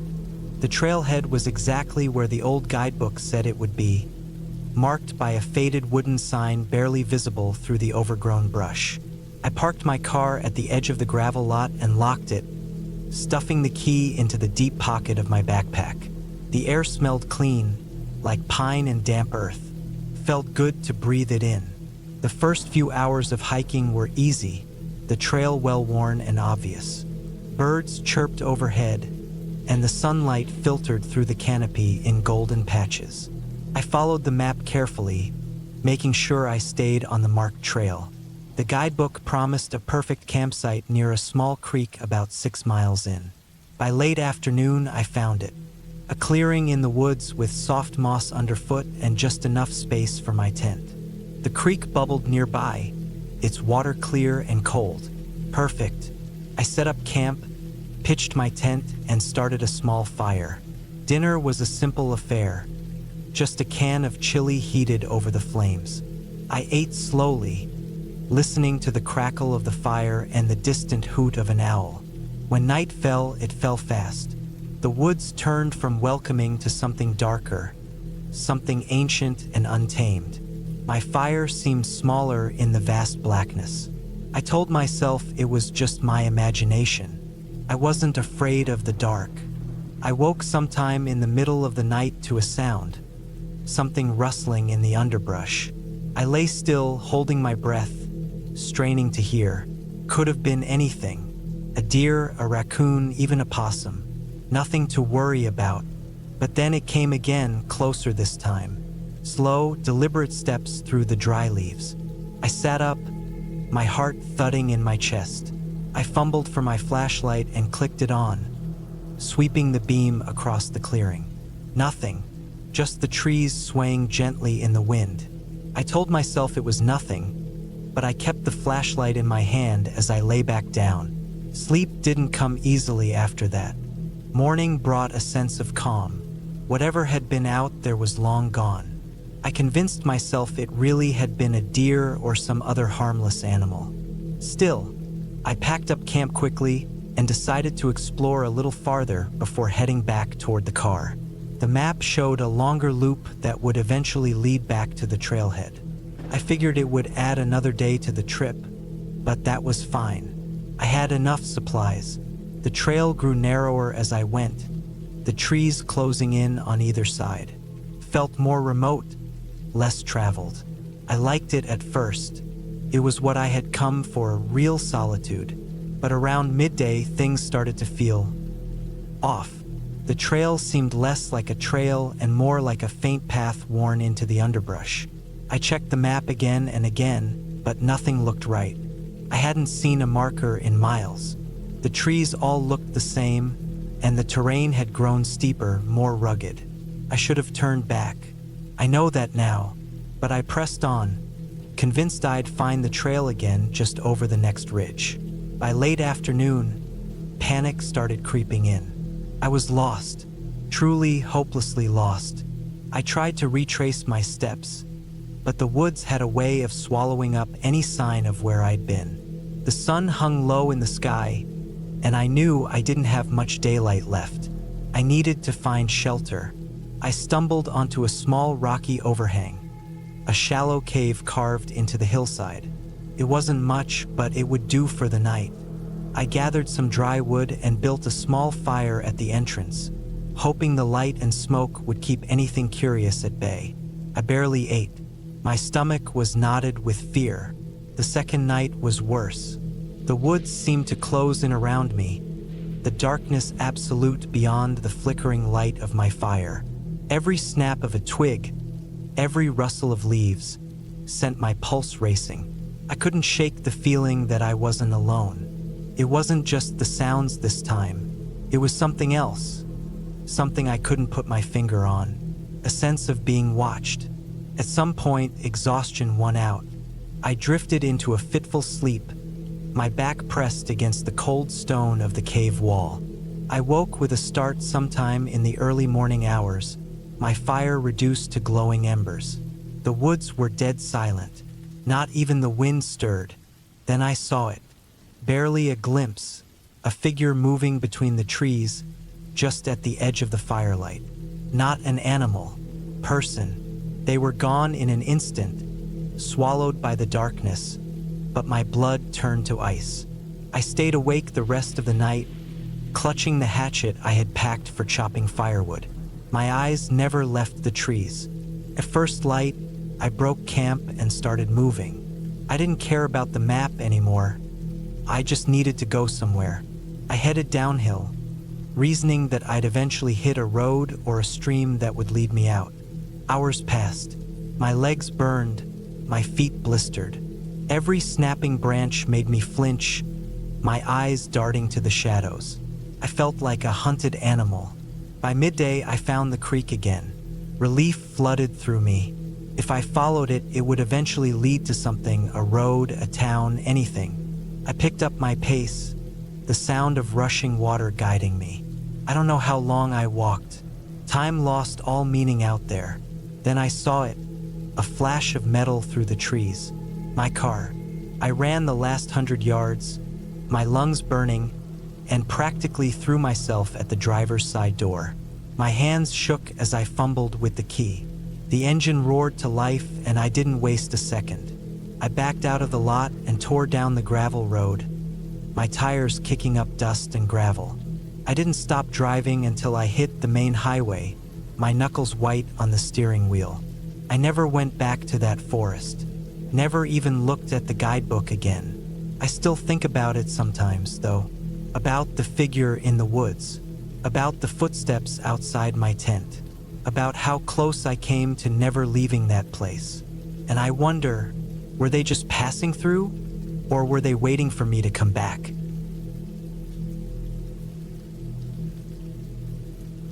It all started with a wrong turn, not an unexpected one, given how spotty the signal was out here in the middle of nowhere. I was heading home after a weekend trip up north, my GPS flickering on and off, throwing me reroutes every few minutes. The sky had started to shift into that dim, grayish light just before dusk, and with every passing second, I felt a little more lost. The road had narrowed, too, no signs, no markers, nothing but cracked asphalt and dense trees on either side. For miles, I hadn't seen a single car, no houses, just the occasional rusted-out mailbox or overgrown dirt road veering off into the woods. It felt like one of those roads no one drives down unless they have to. Still, I kept going, convinced it would loop back to the main highway eventually. It had to, right? Roads always connect somewhere. But it didn't. The asphalt turned to gravel, and the gravel eventually gave way to dirt. By now, it was too late to turn back. My gas gauge blinked at me. I slowed the car to a crawl, weighing my options. Keep pushing forward and hope for a gas station or a house with someone who could help. Or stop here and risk spending the night in the car, hoping morning would bring clarity. Neither seemed like a good idea. I drove for another 10 minutes. The road was rougher now, more like an old logging trail than something meant for regular cars. My tires crunched over rocks and roots, the trees pressing in so close they almost brushed the sides of the car. And then I saw it, a clearing up ahead. Not a big one, but enough to pull over. I killed the engine, and the silence hit me like a wall. No hum of tires, no faint buzz from the dashboard. Just the wind and the creak of branches swaying overhead. I sat there for a few minutes, staring out at the darkening woods. The answer seemed obvious. Find help. Staying in the car felt wrong, like I'd be sealing myself in a tomb if I did. But the thought of walking through those woods alone wasn't much better. I popped the trunk and grabbed my flashlight and a bottle of water. My phone was useless now, no service, battery down to 12%. Still, I slipped it into my pocket out of habit. The trail ahead looked like it might lead somewhere. Or maybe it didn't. There was no way to know until I followed it. I walked for what felt like forever, my footsteps muffled by the soft dirt and fallen leaves. The flashlight's beam cut through the shadows, illuminating just enough to keep me moving. The deeper I went, the quieter it got. Even the wind seemed to die down, leaving only the occasional rustle of leaves. And then I saw it, an old house half hidden by the trees. It was small, barely more than a cabin, with a sagging roof and windows boarded up from the inside. The wood was gray with age, the front porch tilting to one side like it had given up years ago. But there was a truck parked out front. It looked just as worn out as the house, rust crawling up the sides, tires half flat. But it meant someone had been here recently. Maybe they still were. I approached slowly, calling out as I neared the porch. Nothing.